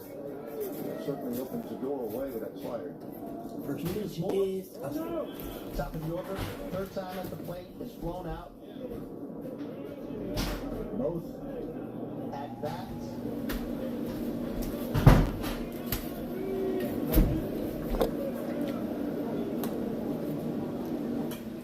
1-0 pitch.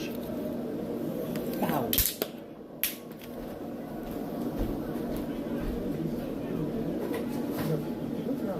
I've watched that foul ball. I've been in the park several times now. They do such an incredible job of designing these ballparks where every fan and every seat is looking out over the field. And everybody's got a great view of what's going on. Some might be higher than others, obviously. But if you look at that, I mean, it is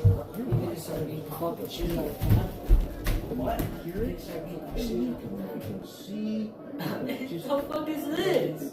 That's a college? No, that's not college. That's Texas Ranger Stadium. Anyway, what were you saying? What's interesting about this mark, so many turns and ends. I say that in a positive way, but they can count like 6 or 7. Let's go Auburn. Well, they're beating Florida State, conference rival thingy. So I think it's Florida State's rival, or is it just conference? Base hit. Never mind. Up the middle into the glove of McCrain. A hot shot up the wall for the third out. Louisville leaves one on base in scoring position. They trail 4-2. Top 6 when we come back.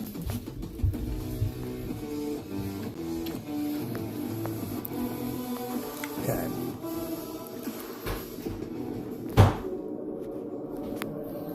Alexa, what's 63 divided by 5? 63 divided by 5 equals 12.6. Work them little doggies. See who does it first.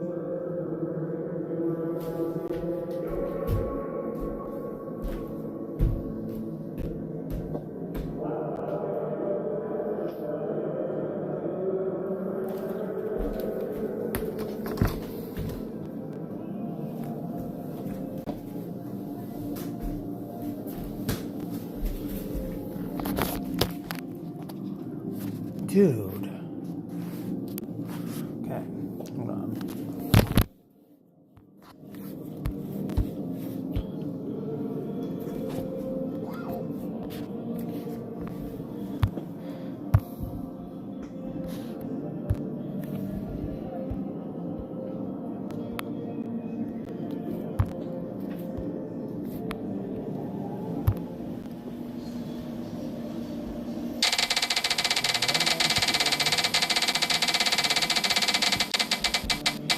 Like I'm shooting at double 19. How surprising is that? I keep on shooting at doubles today, and every time I try to do that, I miss. Won 7 straight, and lost here for once. Ranked winners of the Oregon State, Texas Tech, Florida State victory, which they scored 7 unanswered. Butch Thompson and his team saw this. They enjoy playing here. They also enjoy getting the result. I'm going to tell you right now, he looks incredibly relaxed, right? There's a lot going into that guy's mind right now. He's not sitting on those boards on a Sunday morning drinking coffee in that stand right there. Sitting, I mean, there's a lot going through that great baseball mind. That is 60. You're trying to hold on to 60. Really, really good. Total, I just basically hit 60 in 2 yards. Moments down from the 6th on. 2 rounds. That offense to add on. 313 divided by 14. Really good picture. The Bingaman was added on in the 4th with the home run. 1 ball, 1 strike here in the 6th.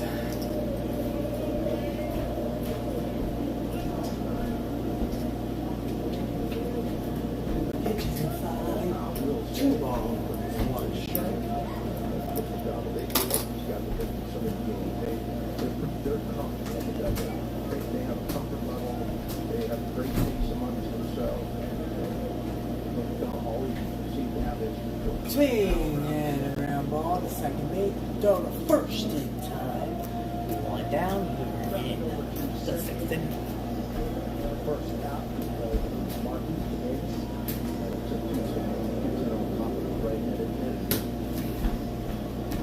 Some coaches have a hard time getting comfortable in the dugout. They do, they pace. And when you're pacing, the players recognize that anxiousness, and they feel it too. These guys, coaches today, really confident about their position in the dugout, what they're telling their players. They don't get over-emotional about it. They might get over-emotional with the first, but they're not with their players. Ball 1, 2, Caden Kong. Position, that brain is going 100 miles an hour about what's happening. That is hammered down the right field line. Got it. Wow. I did not think he got that for a minute. 2 gone here in the 6th. impressive. Coach Thompson just kept going on, giving us insight, showing us into that brain and how it works. Same with Coach McDonald going through, hey, how they're diagnosing situations, what they're looking at, what they're watching, players doing this. There's a million different variables they're taking into account in this division. And that baseball mind is to super successful, tenured coach. Should go on here in the sixth, and the first pitch is off his hands, foul ball. Well, if you ever wanted a group of people to go figure out how to steal the enemy's sign or how to think Now this is Caden Collins. everything that ever moves, I'd love to Confused go now. about competition. Is the only other guy Caden Collins? Okay, so it had me all thrown off. Next pitch is inside, ball 1-1. Or not, I guess we can call it a strike. What the heck? No, this TV just bugs the whole thing. And then also trying to keep that white baseball in your mind the whole Yep, time. there you go. And all the personnel. And ground ball. Too short throw to first in time. Inning over. We go to the bottom half of the sixth, still 4-2. Auburn leads.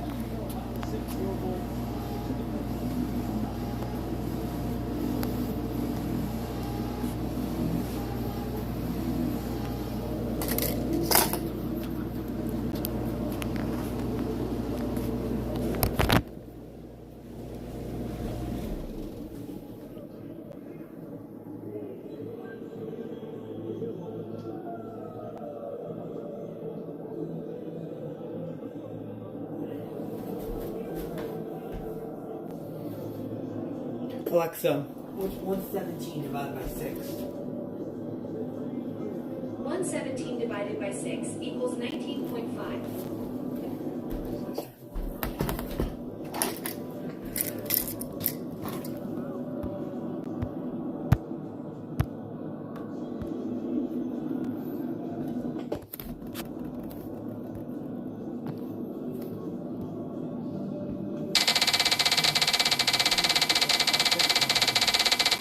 This time I'm gonna have to throw a triple 11. That shouldn't be too hard.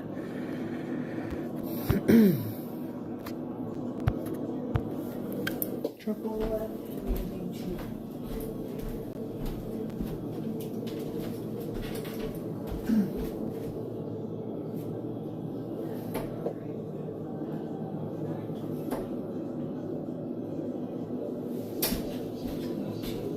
What a weekend it's been for the Auburn starting pitchers. And they mentioned again, this is without the projected #1 starter, the lefty in Griffin Graves. It was Friday night and we saw Jake Marciano come in, 20 strikeouts, 1 earned run. That's across the course of his season. Friday night he threw 6 innings, but it was Marciano that gave way to Whalen, then Brewer, then Ty. You were in the building last night for Saves. He comes out, gets roughed up in the first. I had 67 and 2. For the remaining 4 innings. Alexa, what's 313 plus 67? Yesterday I was so impressed. 313 plus 67 equals 380. Campbell will begin things in the 6th. It was impressive because he fell behind 4, and then he starts throwing 2 different breakers, and they just swung over the top of it the whole time. They couldn't adjust to it. They couldn't get to the middle of the ball or the bottom of it. And yeah, they relieved so well. Johnston came in, threw the ball well. The next one came in and closed it out. So yeah, so far they have thrown the ball well. That's, I think, practically 64th or 65th pitch this inning.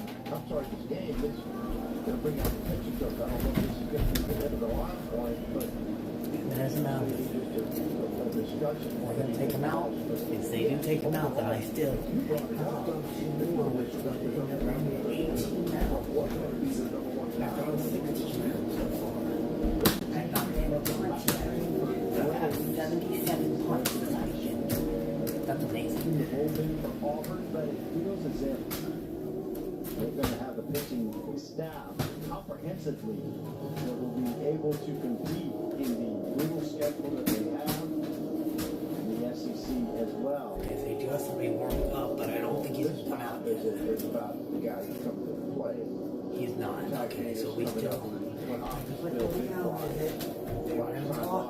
impressive swing. So that was what the conversation was, is how they're going to approach him and what they want to try to do. And just reiterate to them where his hot zones are and the sequence of pitches. Here's the first pitch to this guy, and check swing, blooper, base hit. And then it cuts off on me.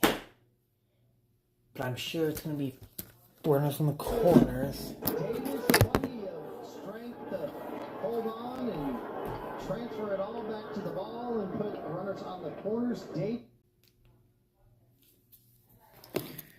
Runners will be on the corner. Nobody out. But you saw a smile on his face, too. He knew that ball was going to serve in over the shortstop's head in between the left fielder. And one of the other parts about this, Kyle Campbell recognized it was going to be down, and he went all the way to third base and never broke stride, and now we are going to see a pitching change. There will be a pitching change here, and those are 2 more rounds. Who has not reached. And the starter for Auburn and Alex Petrovic. Give way to a reliever. Who will it be? We'll let you know. Runners on the corners. 2-run contest. No outs. Louisville got some offensive momentum.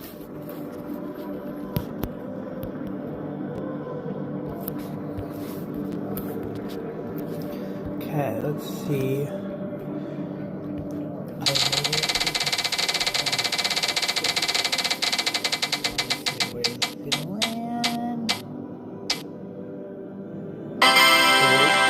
The wrong way, first of all.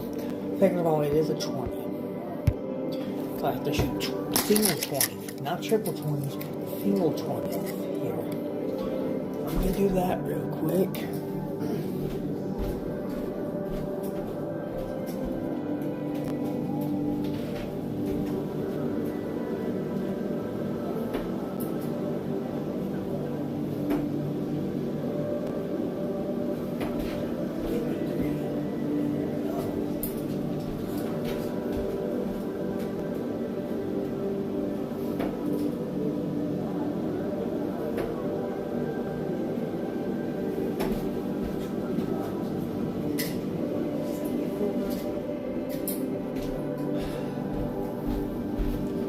Alexa, what's 380 plus 74?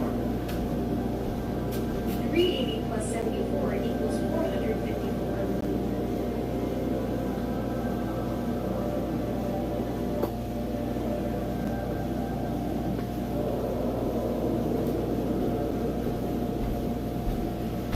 So, sounds like Louisville's really good.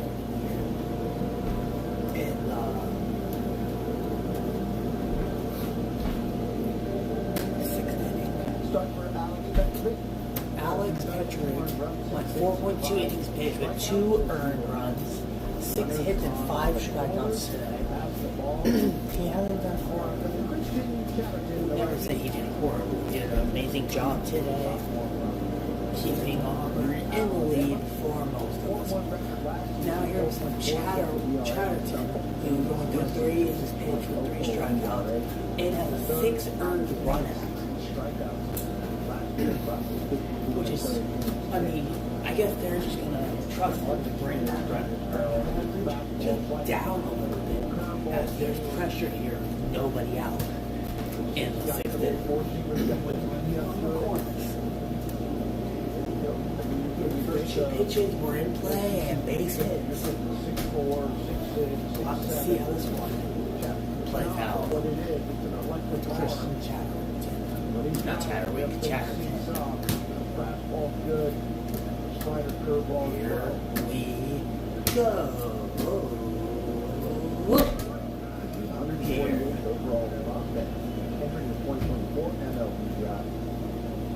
First pitch is up high, ball 1-0. Game had him as the 65th overall player in the class. Right hand pitcher in Alabama. Building on that, had 1 freshman of the week honor last year. Swing and a miss. was yet to reach base. Flew out to center, struck out looking his last time up. Now he's pushing the north 4, 5, 6 for Number 2 today for Jackson. So 1 hit. So far, great opportunity for the Cardinals to get right back in this game. No outs. 1 pitch. Outside, ball 2. Are you right? So yeah, you have opportunities now. There'll be some other ones going down the road. But right now, you see first, third, nobody out. You've got to get the hit and get that runner in third base for sure. Now it's less than 2. That's in there. Strike 2. 2 and 2. On Thistle.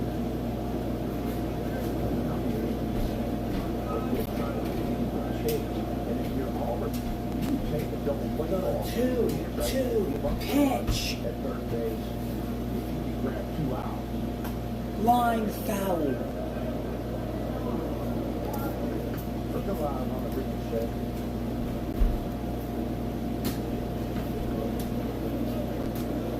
Change up fastball now when you foul off. If he stays in sequence of what he's done so far, that means that the wind shot you can see him go back that change up away that he got him to swing and miss on the 1-0 pitch. The 2-2 pitch. That is hammered down the line. Drilled down the right Foul. line, but foul. And we will have to see another pitch. Just a little bit more left. And that would have been the game-leading homer. As the time runs on first, go ahead and run out to the plate right now for Louisville. I think he wanted it to.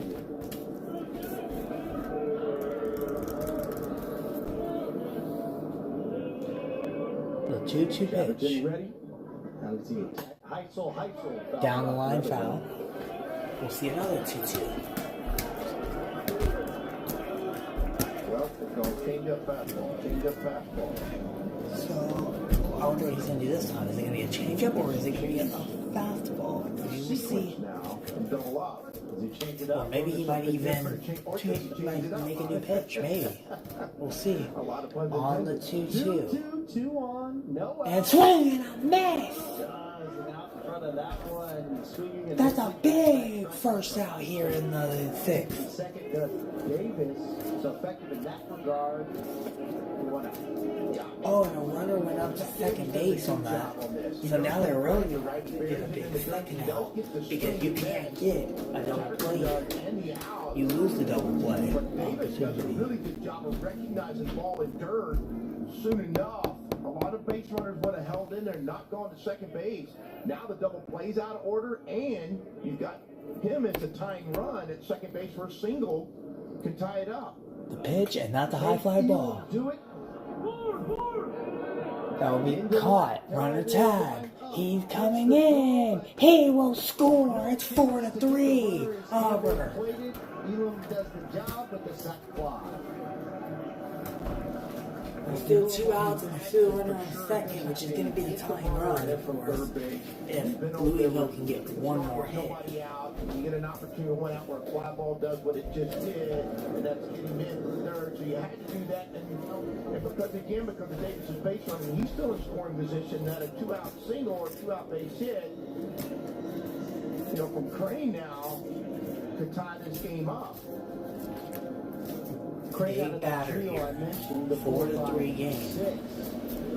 Got him 6. Play with a hit, Griffin Crane. And the 6th inning has been where Louisville. First pitch is in there. Strike 1. Griffin Crane in that 6th inning with 2 outs. Had the ground rule, 2 Griffin Crane has a single today. He's 1 for 2. Slopped over into the bullpen in right center in their game on Friday against Nebraska. That gave them The 0-1 pitch. Take Davis, a solo shot in the bottom of 7. Made Ground ball. Gloves it. Does a pitcher. It's going to be out number 3. So after the leadoff man gets on with a single. Louisville scores 1. We in the 6th. It's 4-3 now.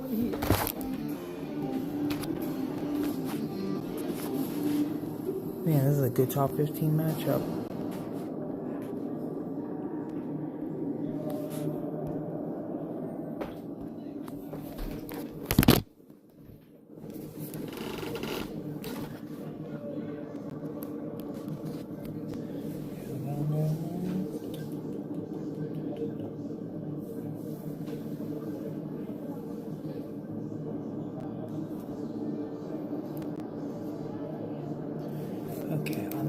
spin the wheel, see what I have to shoot at now.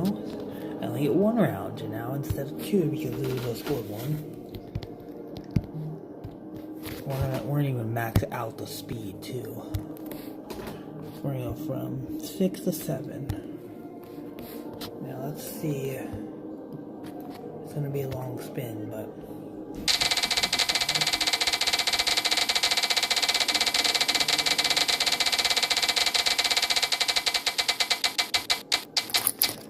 Like to be in the single, but single what? Single 10.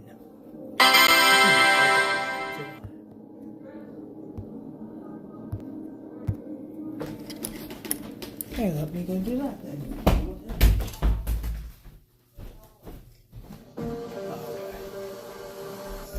We're going to the 7th inning. Baseball-wise, but what a way to begin things for college baseball season. Be in this beautiful facility. Welcome in. Let me do my math. So 3 weekends, 6 teams. So we got 18 different fan bases across the course of the month of February. We have the ability to come up here.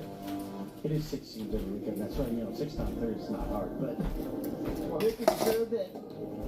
Yes, this is the picture that you can paint in this beautiful facility coming up here, and 6-year hosting. Over 100 college games hosted in that span. The single-day attendance record, 22,384 in the game between Arkansas, whose fans no stranger to traveling up here, and TCU. Pretty local here in the Metroplex area. This is 6-year hosting college baseball. Over 100 college games hosted in this span. And the single-day attendance record was set on Valentine's Day, which was 22,384. Anyways, we are here in the 7th inning. It's a 4-3 game. All of a sudden, it can still be anyone's game, depending on how everyone plays. Inning, the first pitch is low, ball 1.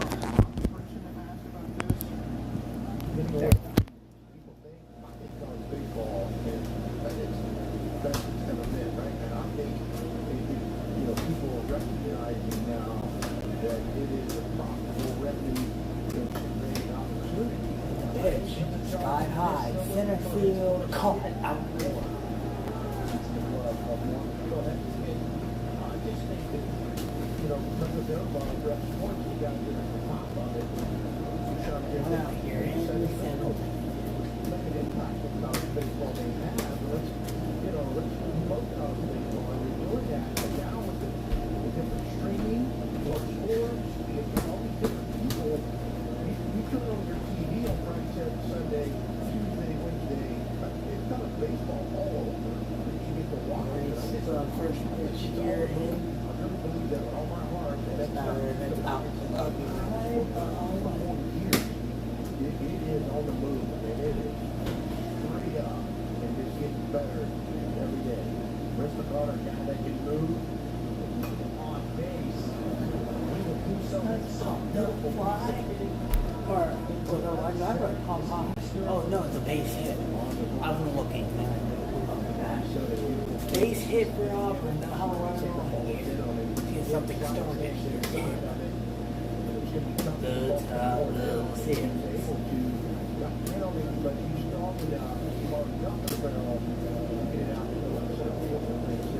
You've spoken to college baseball golden era, but it feels like listening to you, listening to other coaches, that we're now entering into this renaissance era for college baseball. Here comes.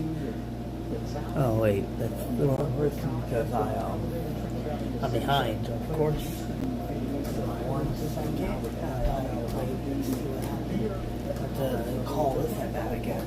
Number 8 for Auburn is up. And another check. 2 checks down for make sure Auburn ain't going anywhere. They ain't. He goes. And then I think it's also a reflection on their part of the communication. It hit him. Hit by pitch. Your runner in scoring position. Now, only 1 out. And time for Chase Now we'll have Chase Frederick come up to play for Auburn. Jack Brown this season had a 4-2 strikeout, a 2.25 ERA. Junior college or senior, and now if you're going to go invest millions of dollars, which is what the professional game does, signing bonus wise, you're getting a more completed product and a product that's closer to getting to the big leagues than maybe what an 18-year-old high school kid would be. I think they're having a seems like a better visit, harmony or is too it just for catcher all and parties pitcher involved talk? as to how Yeah, the it's just process catcher works pitcher to go to college, to be around players that are of similar age, that you can mature, you can age into the game and learn around other people that are doing such. Yeah, yes. I mean, that's a training, that's a motivation, that's a culture, that's an environment. That all those things are true. And if you ask a scout that's been around the game for a long time, they would tell you one of the hardest things to judge is whether guys can be able to hit big league pitching. Well, we're watching college pitching all weekend now. It's 92 to 98. That's what you're going to see in the big leagues too. Now their secondary stuff gets better, obviously, and their command gets better when you get up to the major league level. But as far as the velocity goes, they're seeing it at this level, and so it helps. Playing some catch with the second baseman real quick. Judgment as to whether a guy's getting ready and or is ready for professional baseball. Chase Fralick, the solo shot. Last time up. This is Carter on second. This is what he does to the opposition. He's so fast, they have to constantly keep an eye on him. Yeah, 100%. I think they're also maybe buying some time for the bullpen to get hot too. But yes, you got to slow his feet down. Yeah, see your coach is coming out. That's you call 2 inside moves from the dugout. Let that left-handed guy. This one's a good mound visit. I don't even think there was a pitch yet. Now you'll see him stand out there just for a little bit. I think this may be a pitching change. Buy some more time. The coaches practice it. Yeah, I mean, they're playing catch with the second baseman. The time it gets you, the number of steps to get to the mound, how long you got, how long you have before the home plate umpire comes to get you, how many pitches you can get done and accomplish in the bullpen in that time. The game within the game. Okay, see now he's ready to make the move. There's a pitching change. New pitcher coming down, tell you who. That's Auburn, offensive opportunity when we come back. 2 on, 1 out.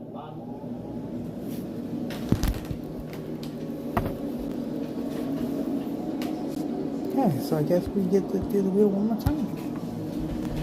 Here we go. We're going to turn the speed down to 4 though, instead of 7. Just so I don't have to wait too long.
For Louisville here.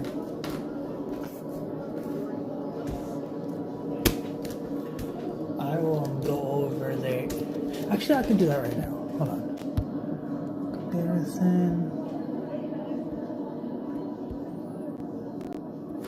Runners in scoring position today for Auburn. They are 2 for 9. Ball being passed to the bullpen as Schweitzer sits down. It's a solid 6th inning, but after getting it out in Clay, the single to Carter and then hitting Guevara give way to Aaron England. Bringing in the lefty, 6'2" from Cincinnati, Ohio. He's done 2 2/3, 3 strikeouts this season, 5 appearances, all in relief last year, 8.31 ERA for. With runners on, 2 for 9. And the when runners are in scoring position, 3 for 7. No, wait, that's leadoff. Hold on. No, 2 for 10 when runners are on, 2 for 9 when there's runners in scoring position.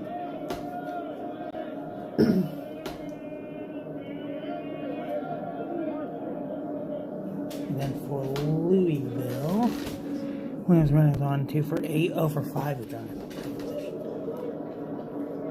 Baker behind home, staying in front of that ball.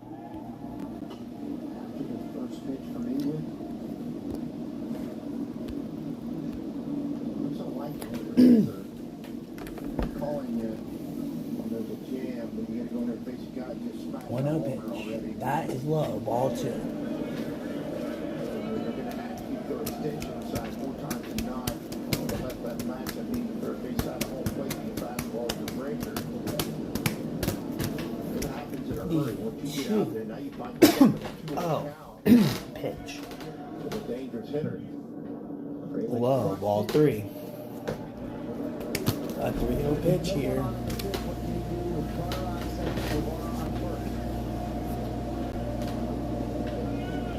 We're going to green light your left-handed hitter for a left-left matchup on the 3-0. This probably would be a moment if you were going to do it. All 4. And that is a foul. Ball 4. Bases are now loaded here in the top of the 7th. 1-run game for Auburn. They are really trying.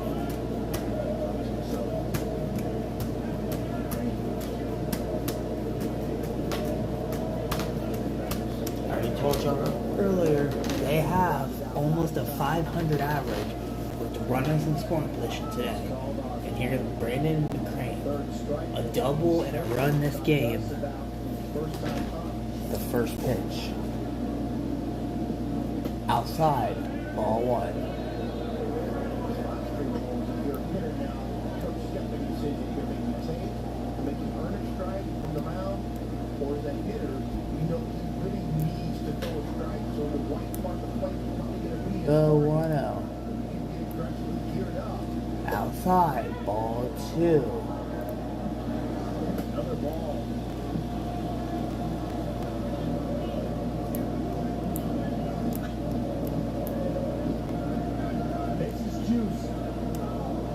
This is our juice right now.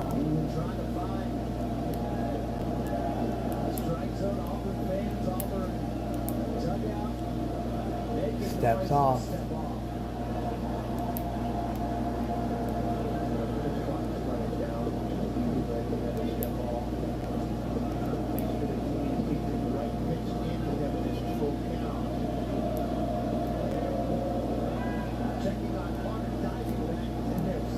Checking on runner at third.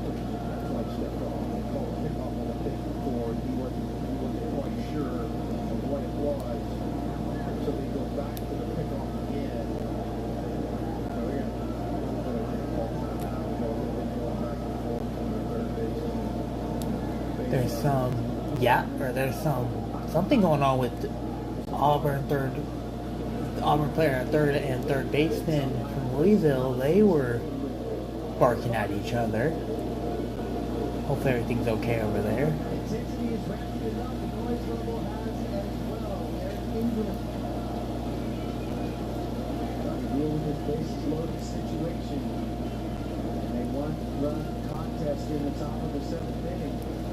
Just some barking.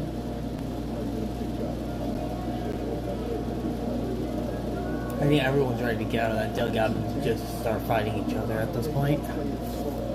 Wouldn't be surprised. And the 2-0. In there, strike 1. 2-1.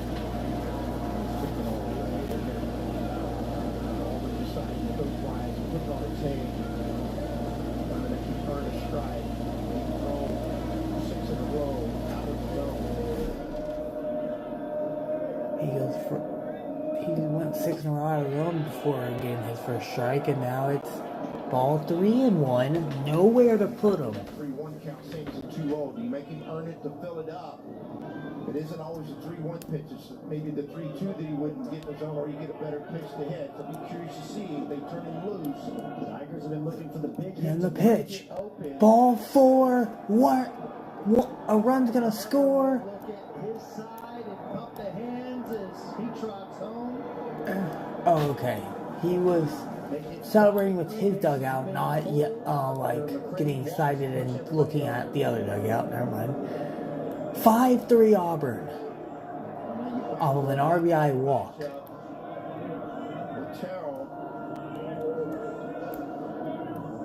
We'll see if England is able to settle in and get the ball over the plate and into the strike zone.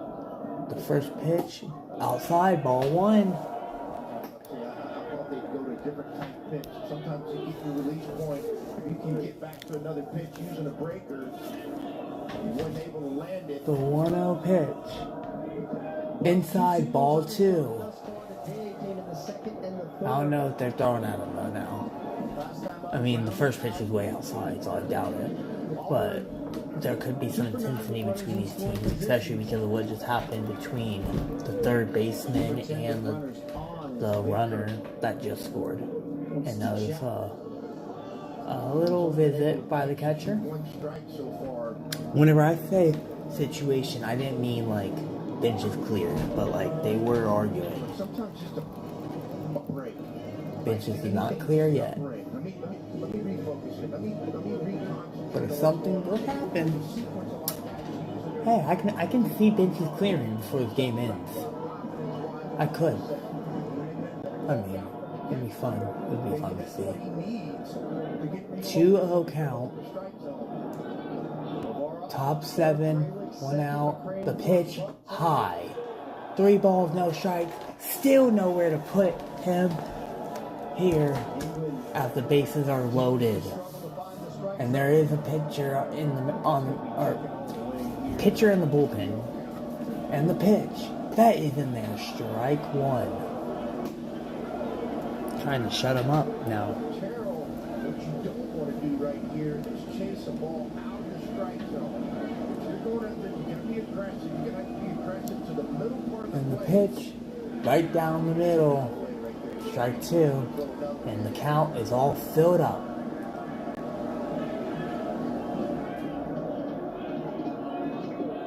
Just do not swing if it's out of the zone. The 3-2. And he did just that. As it was inside his hand, fouled off. We'll do it again. 2 singles today. He's 2 for 3. And everyone's ready. Auburn dugout going crazy right now. The 3-2. Fouled off. Fouled back. Still 3 balls, 2 strikes. Seeing that screen right there, knows how big these moments are.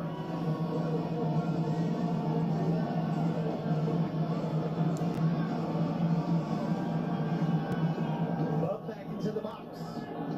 Waiting the pitch from Aaron England. 3 balls, 2 strikes. The pitch, right? Base hit! 1 run's gonna score! Here comes another! 7-3 Auburn! Here in the top of the 7th. This is such a quality at bat from a really, really good hitter. He's got the left-left matchup, which is tougher on him. The percentages go to The runner stays at second.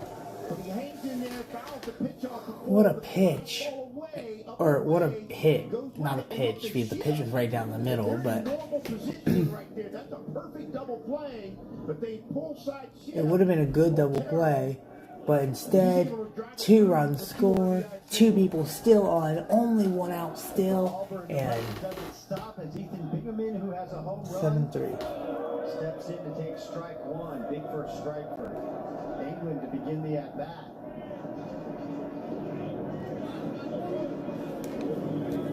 Auburn has played in 3. Ethan Bingaman.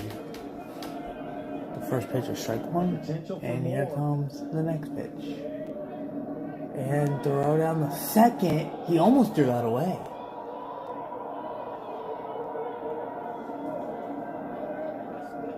Martin having to spot his landing. Kept from praying to keep that ball on the throw from England. Man, almost threw that away. That would have been trouble for Louisville. And here comes the 0-1. High. And the runner does go. And it will now be runners on the corners with one out. 1 ball, 1 strike here.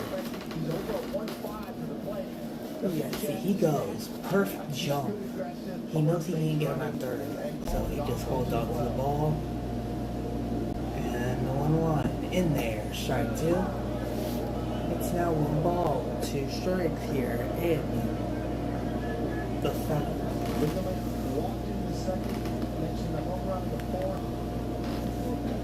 You get a home run in the 4th inning.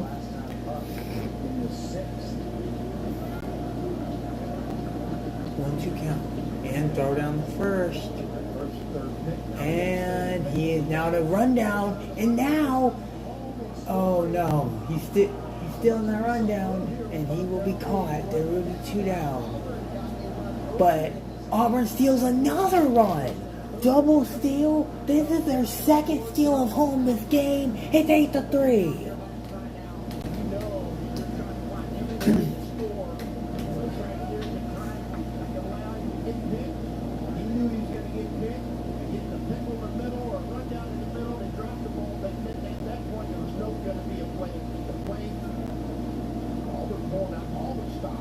And now Hammer, high and deep, left field.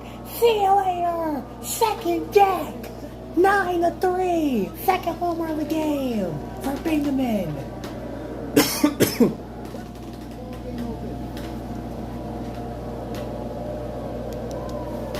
It's a 6-run Auburn lead, just like that.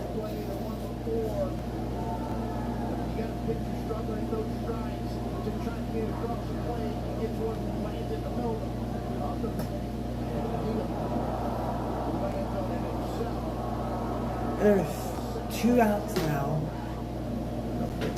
but it don't even matter. Second home run, 413 feet. It reaches the upper deck. Left field concourse. No, middle deck, not the highest. But 9-3 Auburn. That's practice ball game open. Coach Thompson talked about the missed opportunities, how they were trying to put some pressure with the run game early in the game, but they found their offensive breath. There will be a pitching change here again in the top of the 7th. With a pitching change, now I have to do 6 rounds of darts because the 6-point game. Wow. Wow, at the end.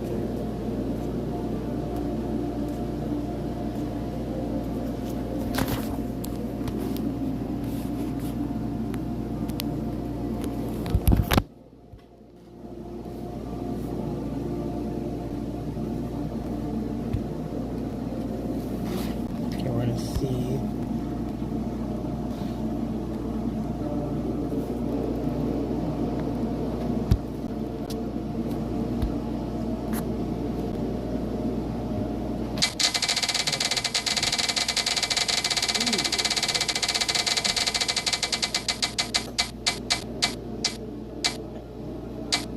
And now we're 16. So I have to shoot at 16 for 6 rounds to see. But it's now a 9.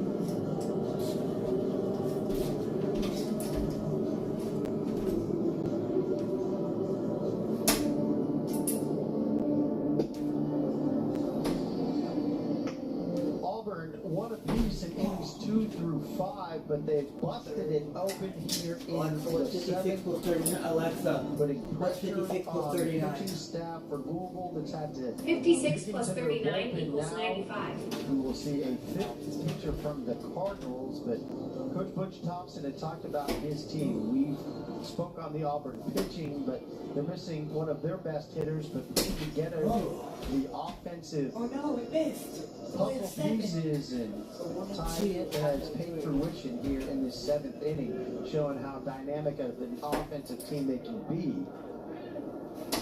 Yes, it is. They show you different dynamics. We've seen the run game, we've seen the bunt game, we've seen the home run game, we've seen the first and third game.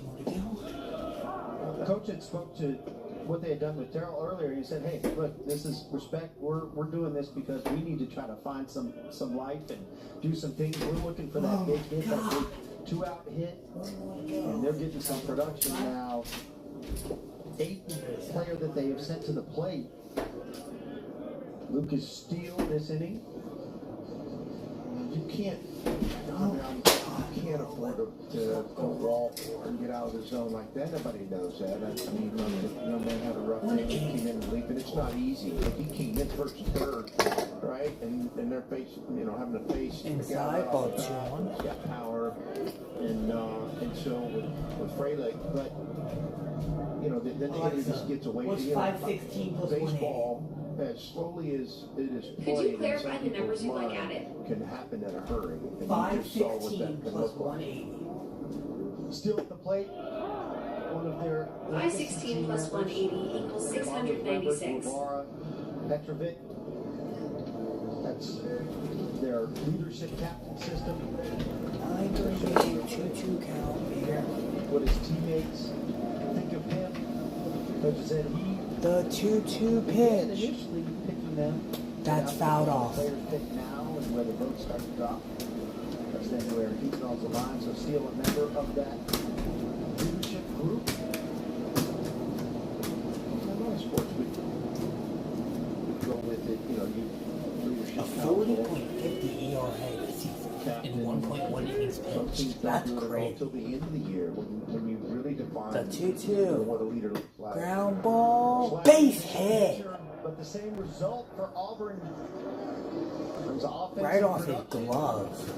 And they will have another base runner with 2 outs. He walks in a base hit today. Right there was a really good swing. That was a hard hit, the ground ball back up the middle.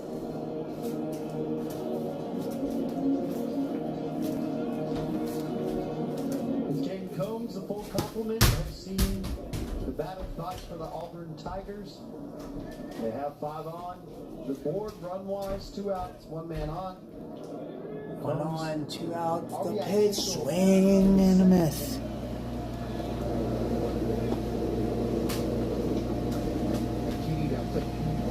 It looked like they may get out of there, with no run scored. And he shoots the ball to the right side, just to the right of the second baseman who was reading the whole side coverage.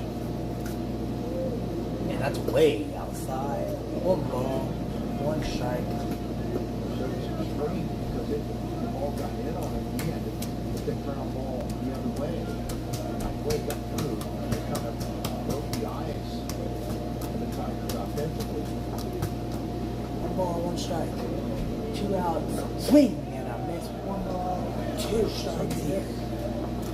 It's the first time in a long time that it feels like Louisville pitcher can head by that. Oh, you're right.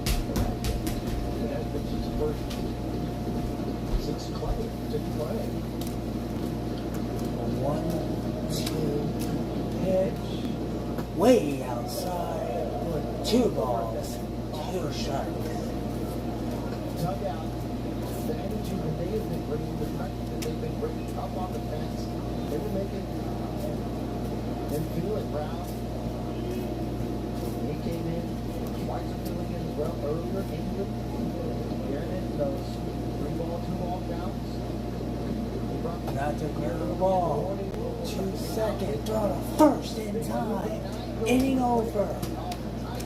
But the Auburn Tigers scored 5 runs here on the 7th, they have just taken a 9-3 lead. We go to the bottom half of the 7th, 9-3. The 6-point leads. Now I have to continue on this.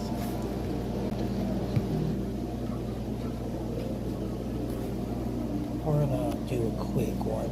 We're just gonna do 1 times.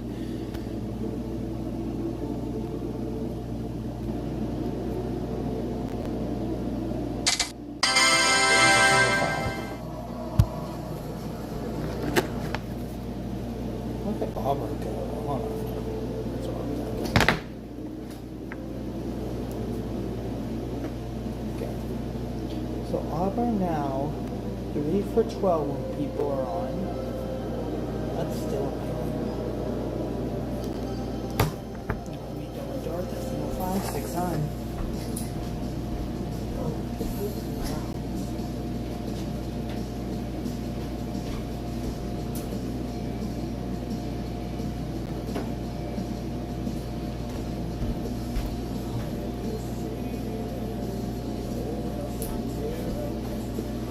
I have to do this.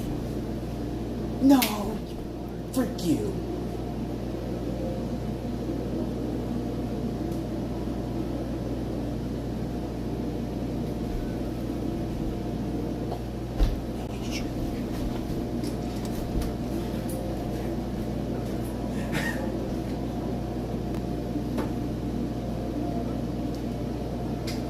Oh my god, I had number 20. So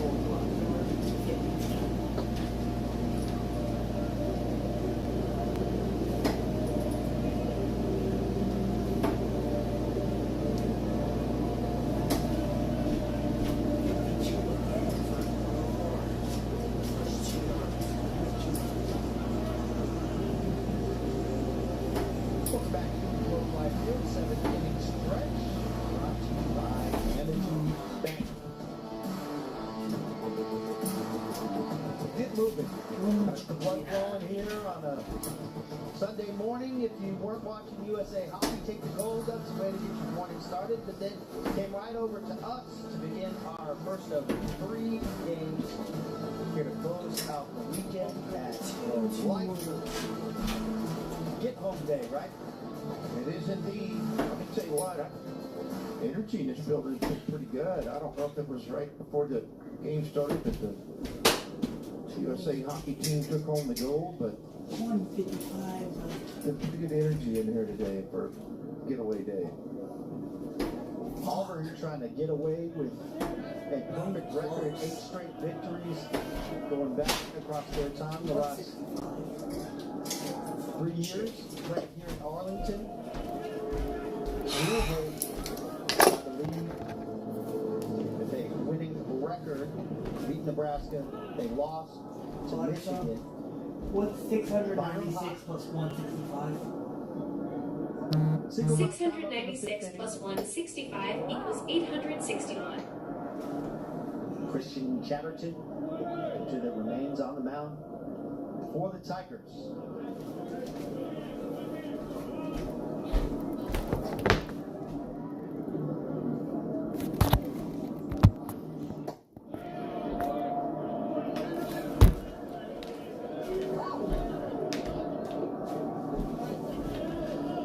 He's got the right guy on the mound, which I think is experience.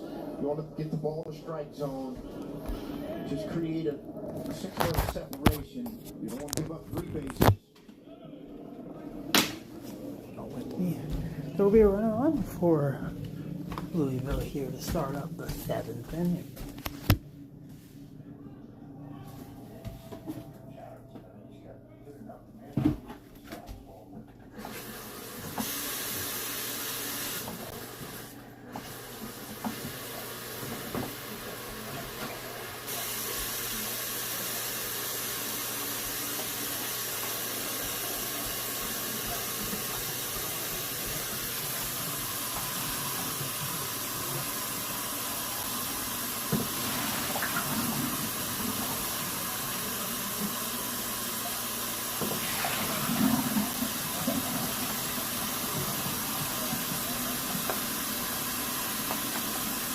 Early runner on for Louisville.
Oh, that don't play it.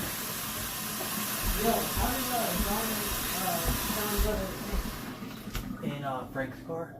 Frank? Yeah, Frank pulled up to the building and picked him up. For real? Yeah. Frank came here and picked him up. Yeah. So Frank went with us? Mm-hmm. My dad had to sleep somehow.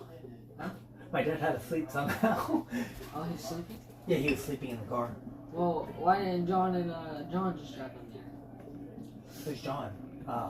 Why didn't John just drive him there? Well, because Frank was going with. I don't know.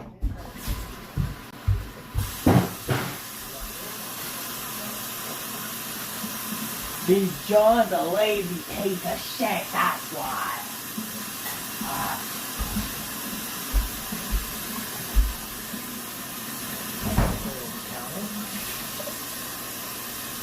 Here's the thing about how Louisville has not gotten hit with runners in scoring position all day. But still, teams get 30 points on the board. No, that's fine, but still trying to figure out all those points that they lost homers. So they have to be, because there was no hits whatsoever. They have had 5 at-bats with the runners in scoring position, failing to get a hit in any of them.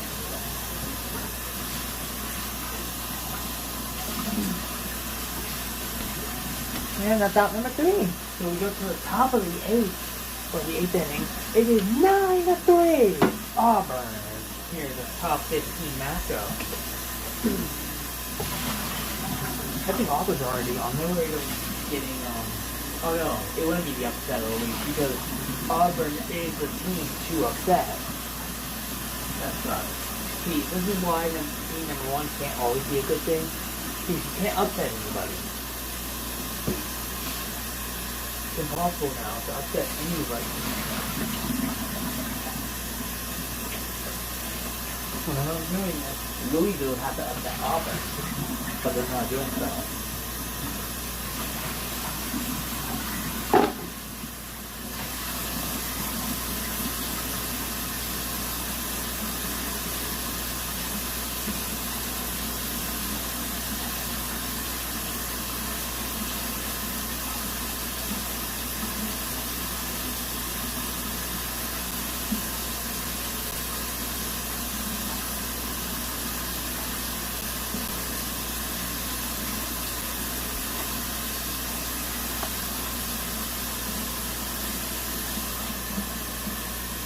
Good game right now.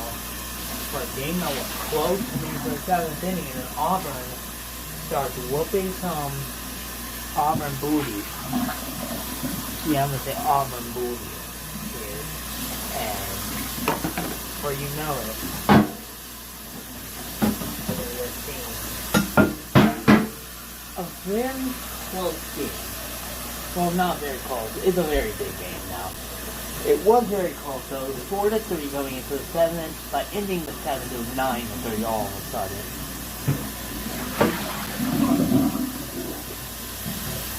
And I mean, every time a run scores, you gotta think about this. There's more baseball you can watch. Like, we were watching this till 11:30. It is now 2:17 my time. So that's almost 30 hours of baseball. And ball 4 and Auburn will have a leadoff runner aboard again. According to the rules, if in the 7th or 8th inning for Auburn, if they can get to a 10-point game, then stop Louisville scoring this inning, then it will be Auburn victory in 8 innings. So we don't have to worry about any more baseball. But that's still a lot more runs, and then you still have a lot of pressure to try to keep Louisville off the board.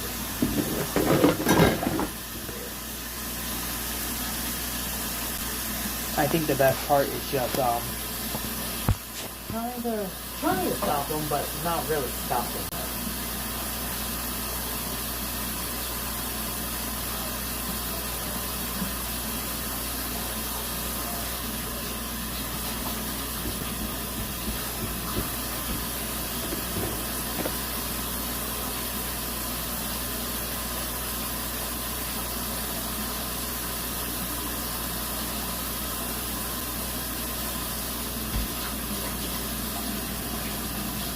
Balls, no strike. Louisville's trying to find their control again.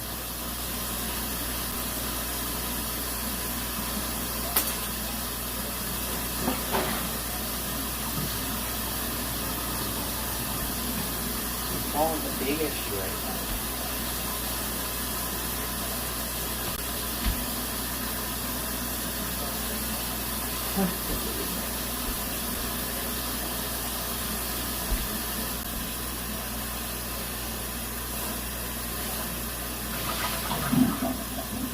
So, if you weren't with us earlier whenever I announced it, Alabama got the upset of the week against Florida State.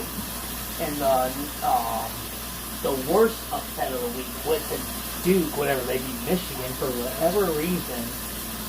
I don't know why they picked that as our worst. Like they did. They said it was a 7 out of 10. So that means our committee must be Michigan fans. And they were pissed yesterday, and they were still pissed about it, so then they just said that.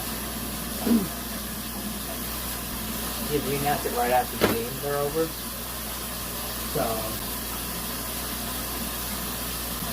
yeah, that's gotta be some wild stuff.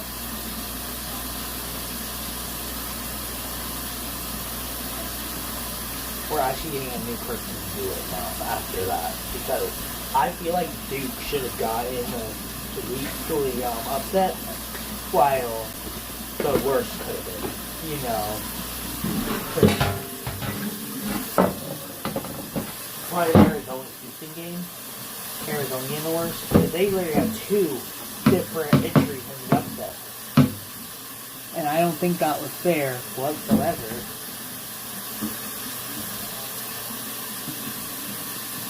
Because it was happening the same day. Like,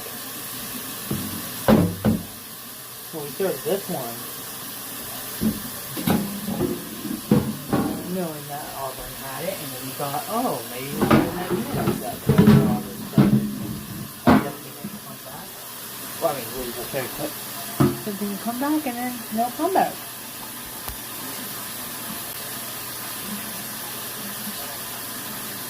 So,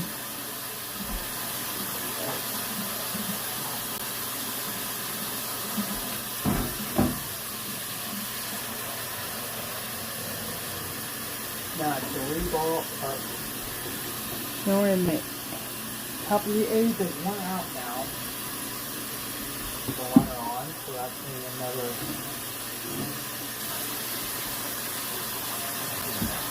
that one really much.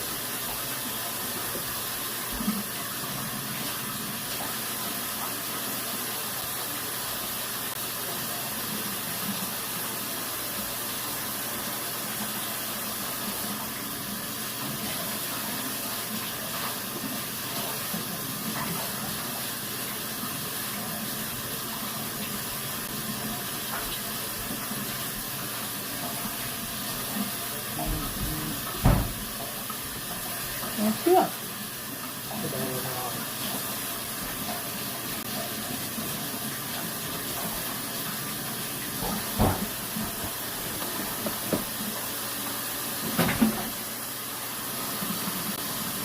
just love doing this sport.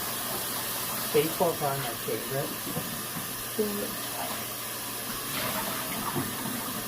Out of all sports, but like baseball is like my favorite sport.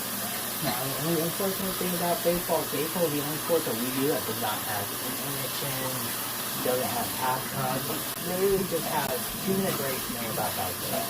Unlike football and basketball, they have halftime.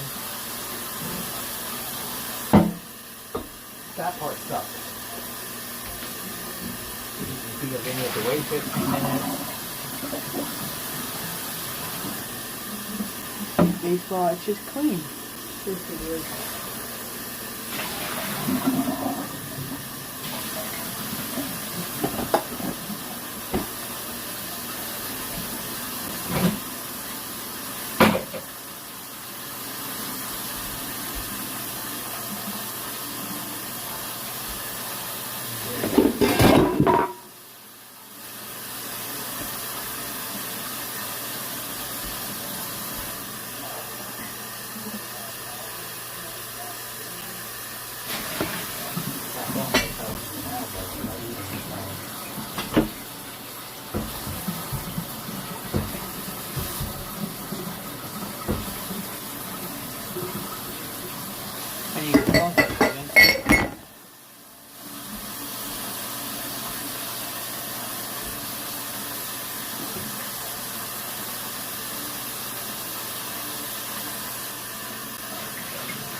I had to go for second base, and now they have a runner in scoring position. With Giannis work. And that's just bigger than somebody on base.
Top of the eighth.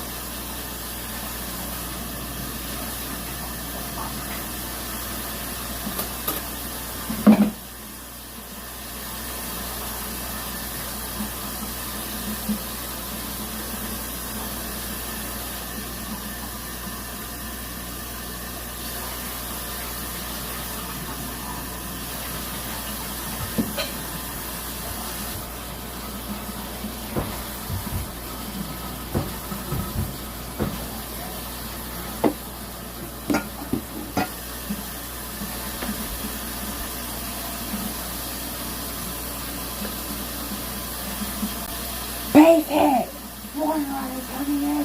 He will score in the 10-3 game. Auburn is tapped for another.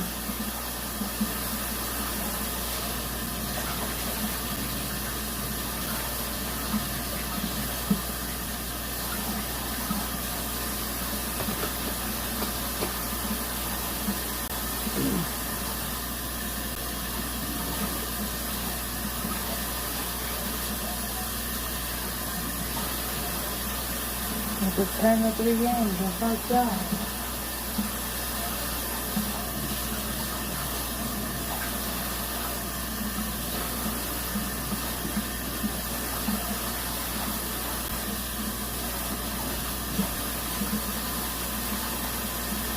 Alright, we're down.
There's a pitching change for Louisville here.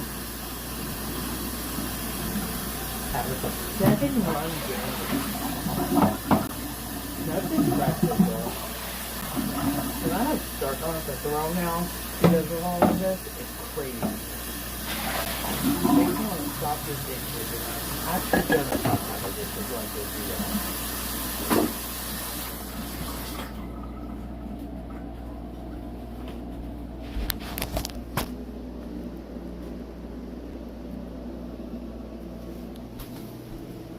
It's a 10-3.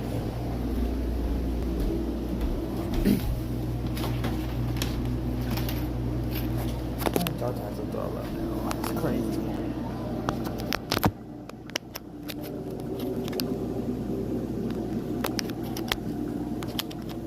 Dude, he's going.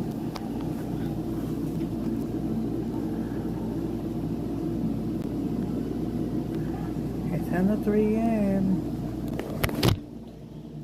I know I had the 6.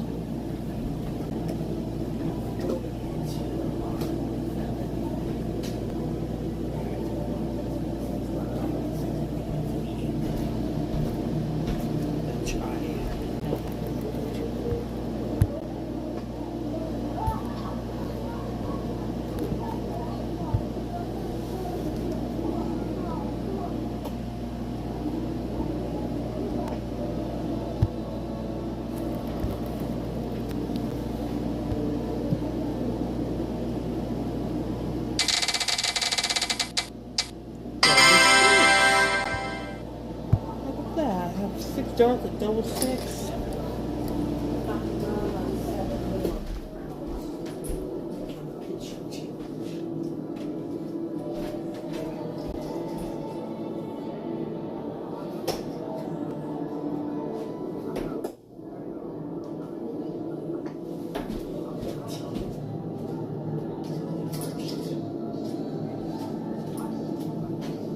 Tough day on the mound for Louisville. They will send their 6th pitcher out. Oh my god, dude. Go deep into the bullpen. Nate Greger, 18 years. 65 something from Louisville, Kentucky.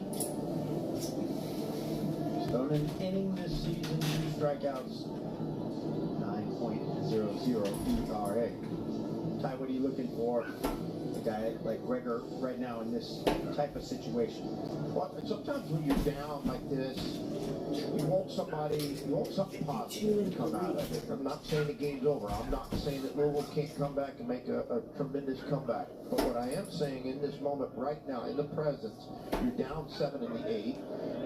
You got a guy that you want to see do better, get some time under his belt, and maybe he becomes a bright spot for you right now in the game, and as importantly, keeps them from continuing to score.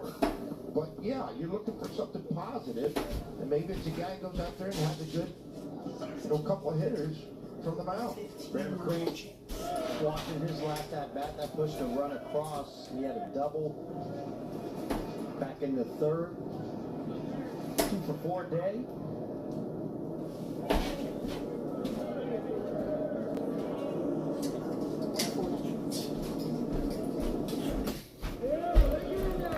think Auburn has found out a lot of things about themselves this weekend, and they've still got a little bit more in this baseball game to play. But I think this young man right here has had a good weekend. I think McCrane has played good defense. He's been offensive. He's shown spurts of power as well. There's another base hit for Auburn, building on the weekend for Alexa, McCrane. what's 861 plus 148? The third, Frank. 861 plus 148 equals 1009. Looking the other way, looking for a secondary pitch.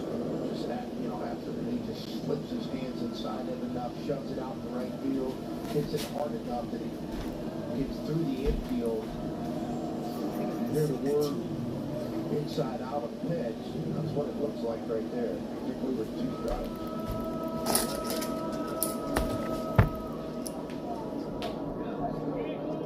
Bucktail's got 3 singles.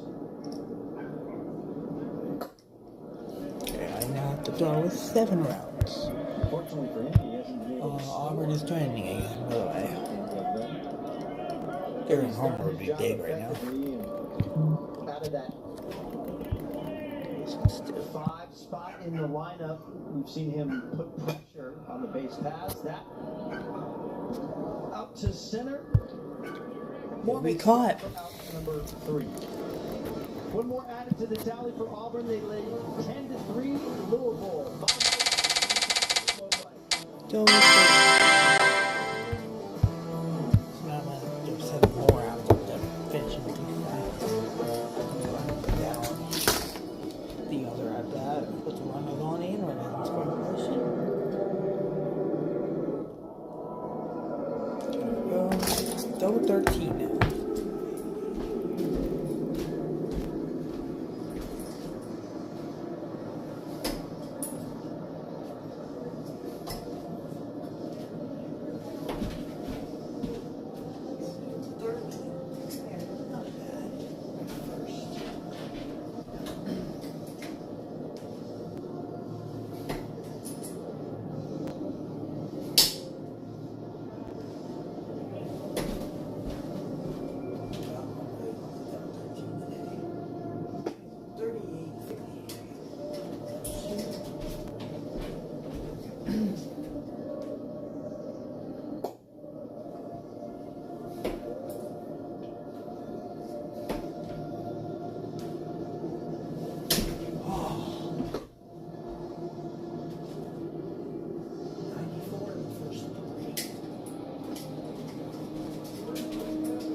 up Youngstown State. But then a little surprising Tuesday, right before we were speaking with Coach Thompson, they got like 8-0 against Cincinnati. A little surprised with their offense getting that one. Talk about 2-out hitting, talk about capitalizing with timely hitting. So bring that over to here at Louisville and K-State. Wildcats, their first loss of the season as a great pitching effort. They were giving up 108 strikeouts across the 19 weekdays. And yesterday, after they give up the big first game, the fourth state 1,009 plus 167 as this game, 1 run in the second, 1 in the third. 1,009 plus 167 equals 2,067. That's the total. So coming off of that result, repeat that? at home against Cincinnati, which they lost. 1,009 plus 167 equals 2,067. Alexa, your math is way off. Yeah, well, they're 6 outs away from doing that. Yes, I mean, they've thrown the ball well all year. You're absolutely right. I completely botched that calculation. 1,009 plus 167 is actually 1,176, not 2,067. Apparently, my calculator needs a calculator. Alexa, repeat the number. The correct total is 1,176. I think they've had some moments doing it, come up with big 2-out hits. So, I mean, yeah, I mean, you got so far you be put, then you get in the other part. This now, and you got a 7-run lead. You want pitcher throwing strikes. It's a work against the top of the lineup in Louisville team. Yeah, and you want your defense to keep playing clean, right? You don't want them to lose focus. I mean, they've done a good job of establishing this lead, building this lead. You got 6 outs to go to win a game, sweep a tournament with this brand names in it. You want to keep your defense engaged, and that often starts with That's fouled off. I know how to shoot at double 11. Yay! It's not good. I don't like double.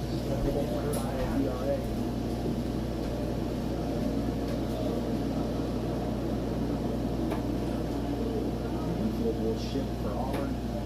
1-2 pitch. Oh, inside.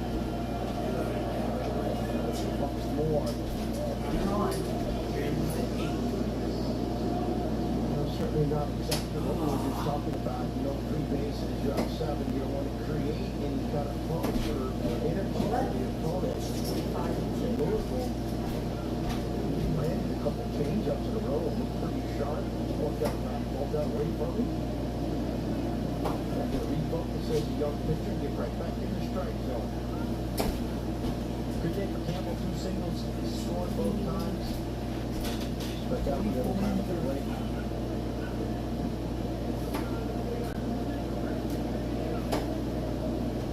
Doing this without Alex Alcea, who's playing here in Arlington. Is the runner going? Throws if it's in time. It is not. Safe in the second. Got to bring up Alcea. As he their leadoff hitter. What we've seen in the games so far, but down the little stomach bug. So doing it with a different lineup today. Got a new shortstop there for Auburn too, and that's Farmer.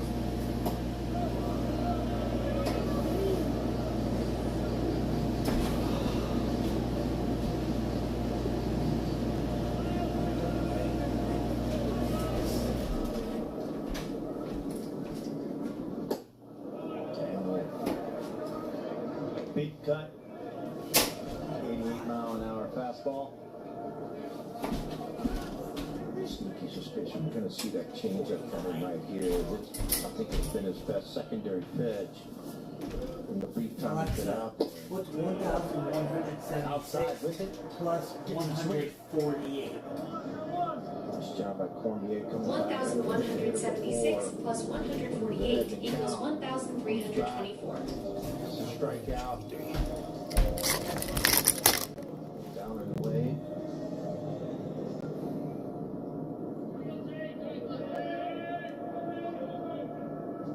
Take Davis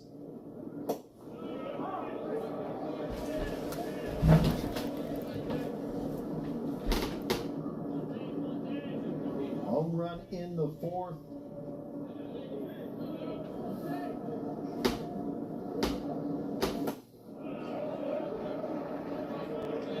On that change-up and just get those hitters out in front. He does Cormier, that is, does a great job of attacking this pitch.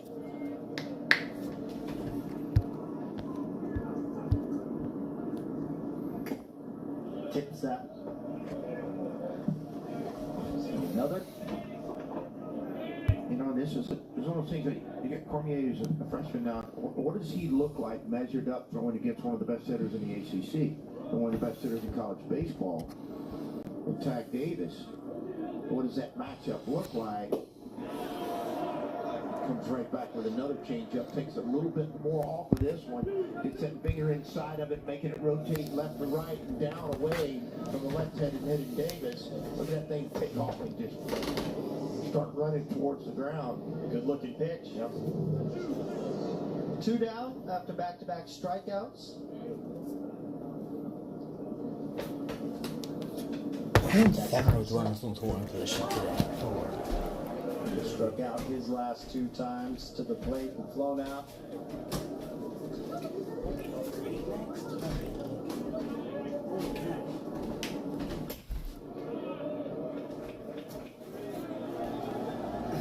The impressive thing so far about Cormier is 88-89 with late life on his fastball, which isn't, you know, a lot of people is that they're going to be 94 to 98, but that thing right there is and it's the end of the inning. We are going for the ninth. It's 10-3 Auburn.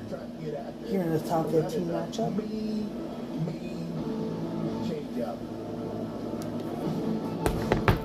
Okay, let's see what I have to shoot at now.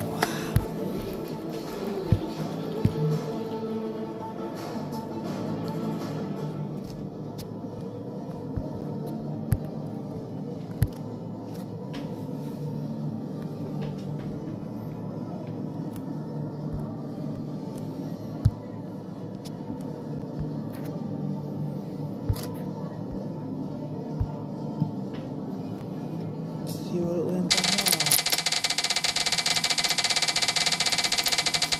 Going in for a single number isn't going to stay at the singles though. It looks like a single. And that can't be bad because if it goes to left or right, then it's a big number. But not if there's just a lot of numbers all the time. But hey, it's not bad.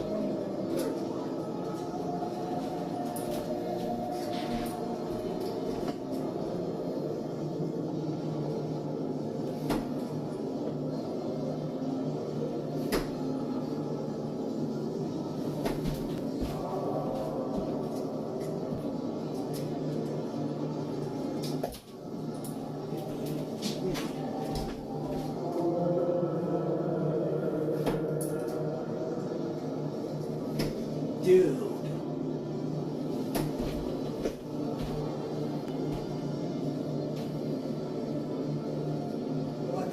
What's 67 plus 58?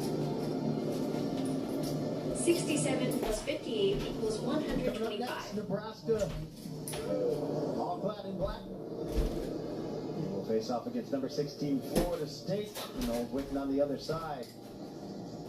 Our mid-afternoon Sunday matchup, Energy Bank College Baseball Series here on Flow College. Tyler hitting, Ty Harrington. Cardinals trying to keep the number at 7. They'll have 3 outs in the bottom half. Bingaman, a 2-home run hit, the batter at the plate.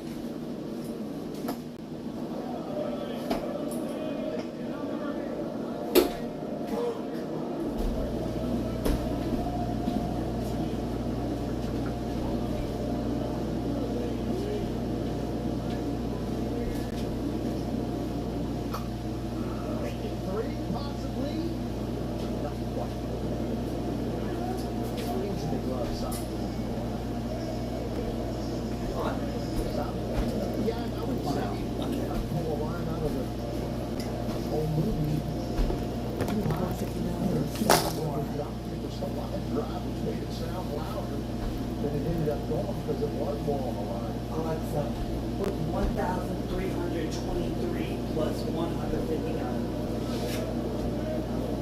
1,323 plus 159 equals 1,482. That's the total. I mean, it's like it's too high. What do you mean it's too high? It's too high. It's too high. Alexa, repeat that. The total is 1,482. Jake Stahl is the pitcher on the mound. Louisville.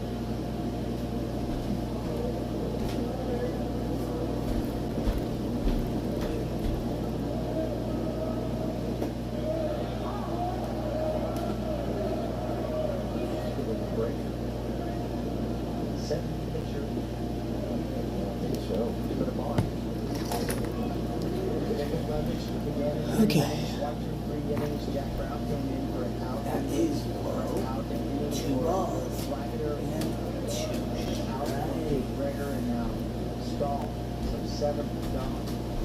So what you're doing now is you're trying to get guys in the game, get them innings, get them opportunities, hold the team where they are. Your opponent, Auburn, also comes to game up because you've got a double. We have a Tuesday game coming around the corner. So you don't want to overexpose. And there, strike 3, 2 on here in the ninth. Calls for strike 3. So there's a lot that goes into that in terms of manage your staff, not only on the current day. Man, that one was outside. Not the best call there by the umpire.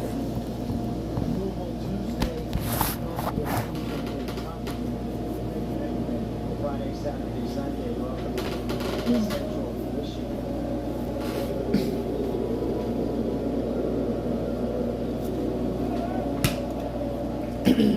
Jaden Combs.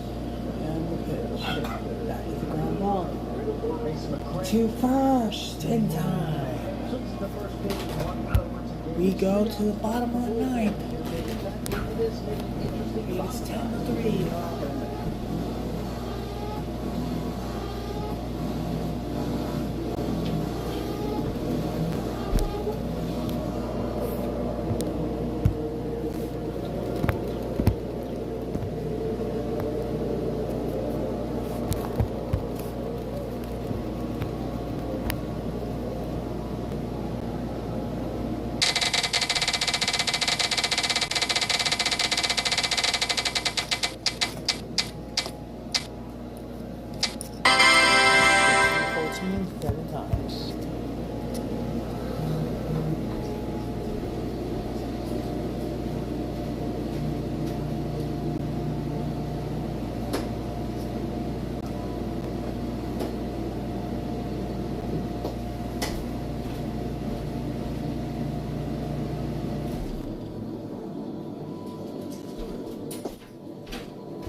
Louisville, see if they can make it interesting.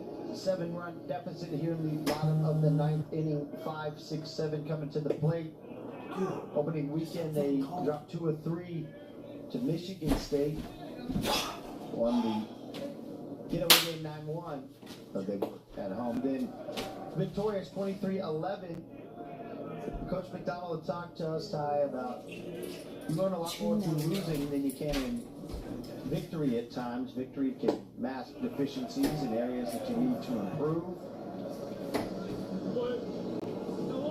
Zane strikes out. That creates conversation, creates instruction. You win, sometimes you guys move on and they're like, oh, we won, right? So your teaching doesn't settle in as much as when you lose, and the competitiveness gets you, your interest to learn, interest to hear improves. And sometimes your coach's voice gets a little more involved as well. But and the forever teacher that Dan McDonald is now, let me just tell you, man, he's a professor in that dugout.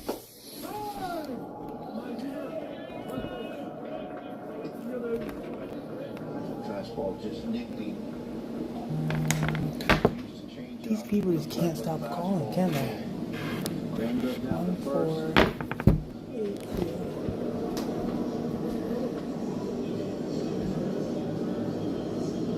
Come on, man. Young pitcher sometimes his change-up command is crazy good. He asked him to go 1715. side in. It's a small window in there. He doesn't want to give up a hit, and so they kind of overcook it, pull it just a little too much. He'll get it figured out. This guy's got good stuff. Certainly good secondary stuff. One for Louisville. Another shot for them, I guess. For Louisville, Coach, you talked about playing 5 different outfielders as starters, 3 different catchers. 2 balls, 1 strike. Mentioned the injury to Zion Rose, then not having Alisea at the top of the lineup. He said, hey, that's just early season baseball. 1-1. Gonna get that. Inside, 2 balls, 1 strike. Wait, I could have swore that was already 2 balls, 1 strike. So isn't that be 3 balls, 1 strike? They're not even changing it, lazy. Who's behind this? Because they've just been messing up the whole time, and that's ball 4. Yeah, I knew that there was something up.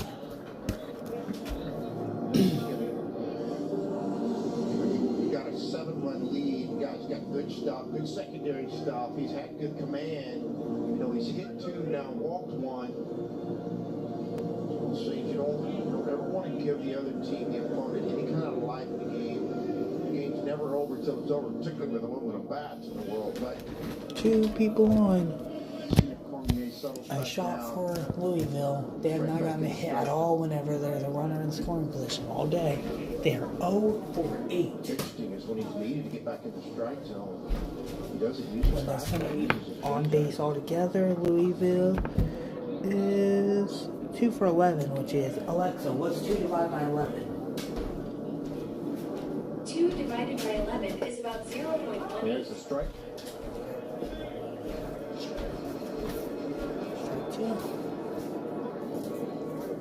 I don't big shot. He goes back inside, left-handed hitter. He's done it twice and hit him. Swing and a miss. Another out with somebody in scoring position. He's not 0 for 9. Not a big freaking slider, but enough of it. When are the runners in scoring position? Once this thing starts turning its head down and run towards back foot of the left-handed hitter.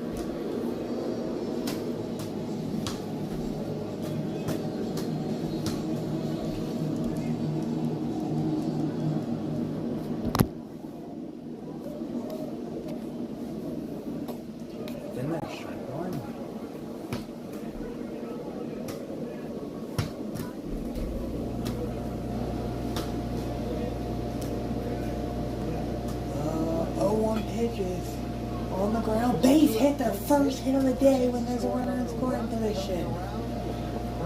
1 run scores at the 10-4 game. This changeup ran back in to Mark. Got it timed up, stayed back just long enough. Get another look at it. Once you run back into it, allows him to go poolside and get enough of the barrel to be able to drop it. On the left side, shortstop, third base. 1 run scores. There's still 2 people on board. Still down to that final out. That was in the dirt.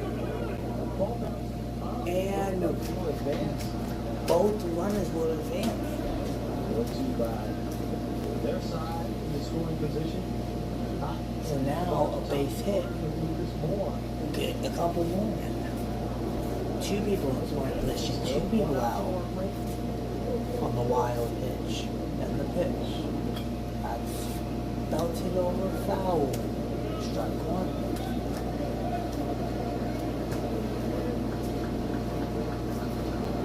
One more hitter. He's already got the bullpen going. We'd really like to see Cormier get this thing finished out. With him. He's one strike away from strike two. Good performance for a young man, too. He's that field goal. It's like the last out of the game possible. We'll see if he's able to do it. One strike away. Auburn looking for a One strike away from a victory against Louisville here. The 1-2 pitch. Swing and a miss. Chasing him down. He decides to go to first. And the ball's overthrown. One run should score. Here comes another. The game's not over yet. 10-6. Wait, so does that count as... Does that count as my bat? Because, I mean... Wasn't able to. So now he's got to go make a throw. When he does, he took something off of his throw. Watch this right here. He doesn't quite tag, he misses, he clears his path. Once he takes up off his throw, elevates it instead of taking a regular velocity throw at it. Let me check. I don't know if that counts as a runner of 17 through 15. Oh wait, 3 for 15. Wait, that leaves, oh yeah, 315 to 111. 315, 111. Well, what happens to pitchers and even the defenders, you assume, which is something you should do until that last out is completely important. You assume the game's over emotionally, right? You're starting to get pitches. You're headed to your congratulations spot. And then all of a sudden, something like this happens. You got to refocus, and then Cormier is able to refocus right here. That'll be a huge lesson for him to understand. It ain't over until it's over. And it'll bring up the two batters that have had the best day. Potentially Campbell first, if he can get on to pass it over to Davis. Take Davis, a guy that they do not want to see. 1 ball, no strike. That's high. 2 balls, no strikes. Here comes the hard part now, trying to refocus. And they're going to play off of him at first base. They'll concede him running to second base on the steal. The first baseman playing behind him. Now all of a sudden you got a 3-ball count. 3 balls, no strikes here. And I don't think, I mean, if he doesn't get this guy out, I don't think you're going to see Cormier out there on Davis. I think they'll go to Here's the the 10. pitch. Inside. Ball 4. And we have... How things have gotten interesting. As Campbell walks down to first. Davis will step in. What does Auburn choose to do? Yeah, they're going to make a move. Does Davis see It looks like they're going to make a move. DA arm coming down. It looks as if so. After they gave up a 3-run 9th inning so far. Home run power. 2-run shot in the 4th. It's now a 4-point game all of a sudden. It's a new ball game as we see. Still some drama. This one is still to be settled. Let me fix this real quick.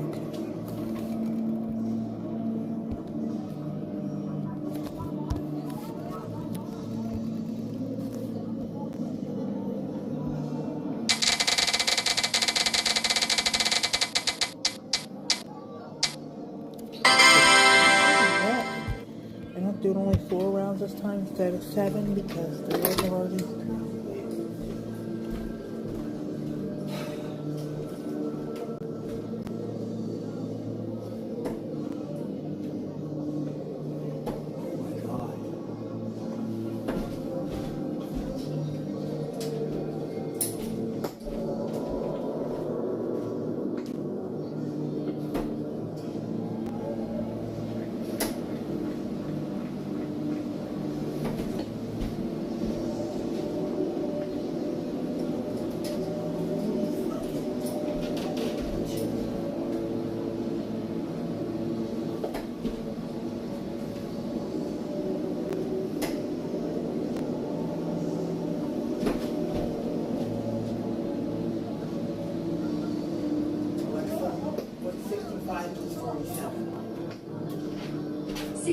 5 plus 47 equals 112.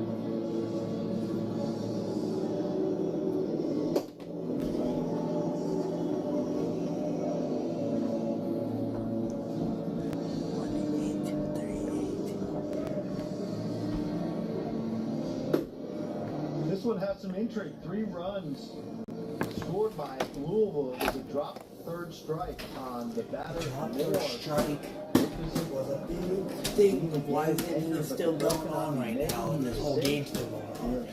Because once he threw that ball, it went over first baseman's head, 2 runs came in, and now there's 2 people on, 2 people out. 4-run game here in the ninth. Garrett Brewer, who has not given up a run this season, is going to come up. And the first pitch is in there, strike one. Louisville trying to get Davis on and stay alive, bring a game-tying run up to the plate. Now Auburn's in a full shift now. Shortstop all the way on the right side, second base. Team down the line, foul. Now down to the final strike. Tanky Davis had a 2-run home run and a single today. A 3-run homer would put us at a 1-point game. That would be a humongous comeback. On his shift, and I wouldn't be surprised if they let the runners go if they decide to steal even. The 0-2 pitch. In there! Strike 3, game over. 10-6 win for Auburn. And we will be back soon.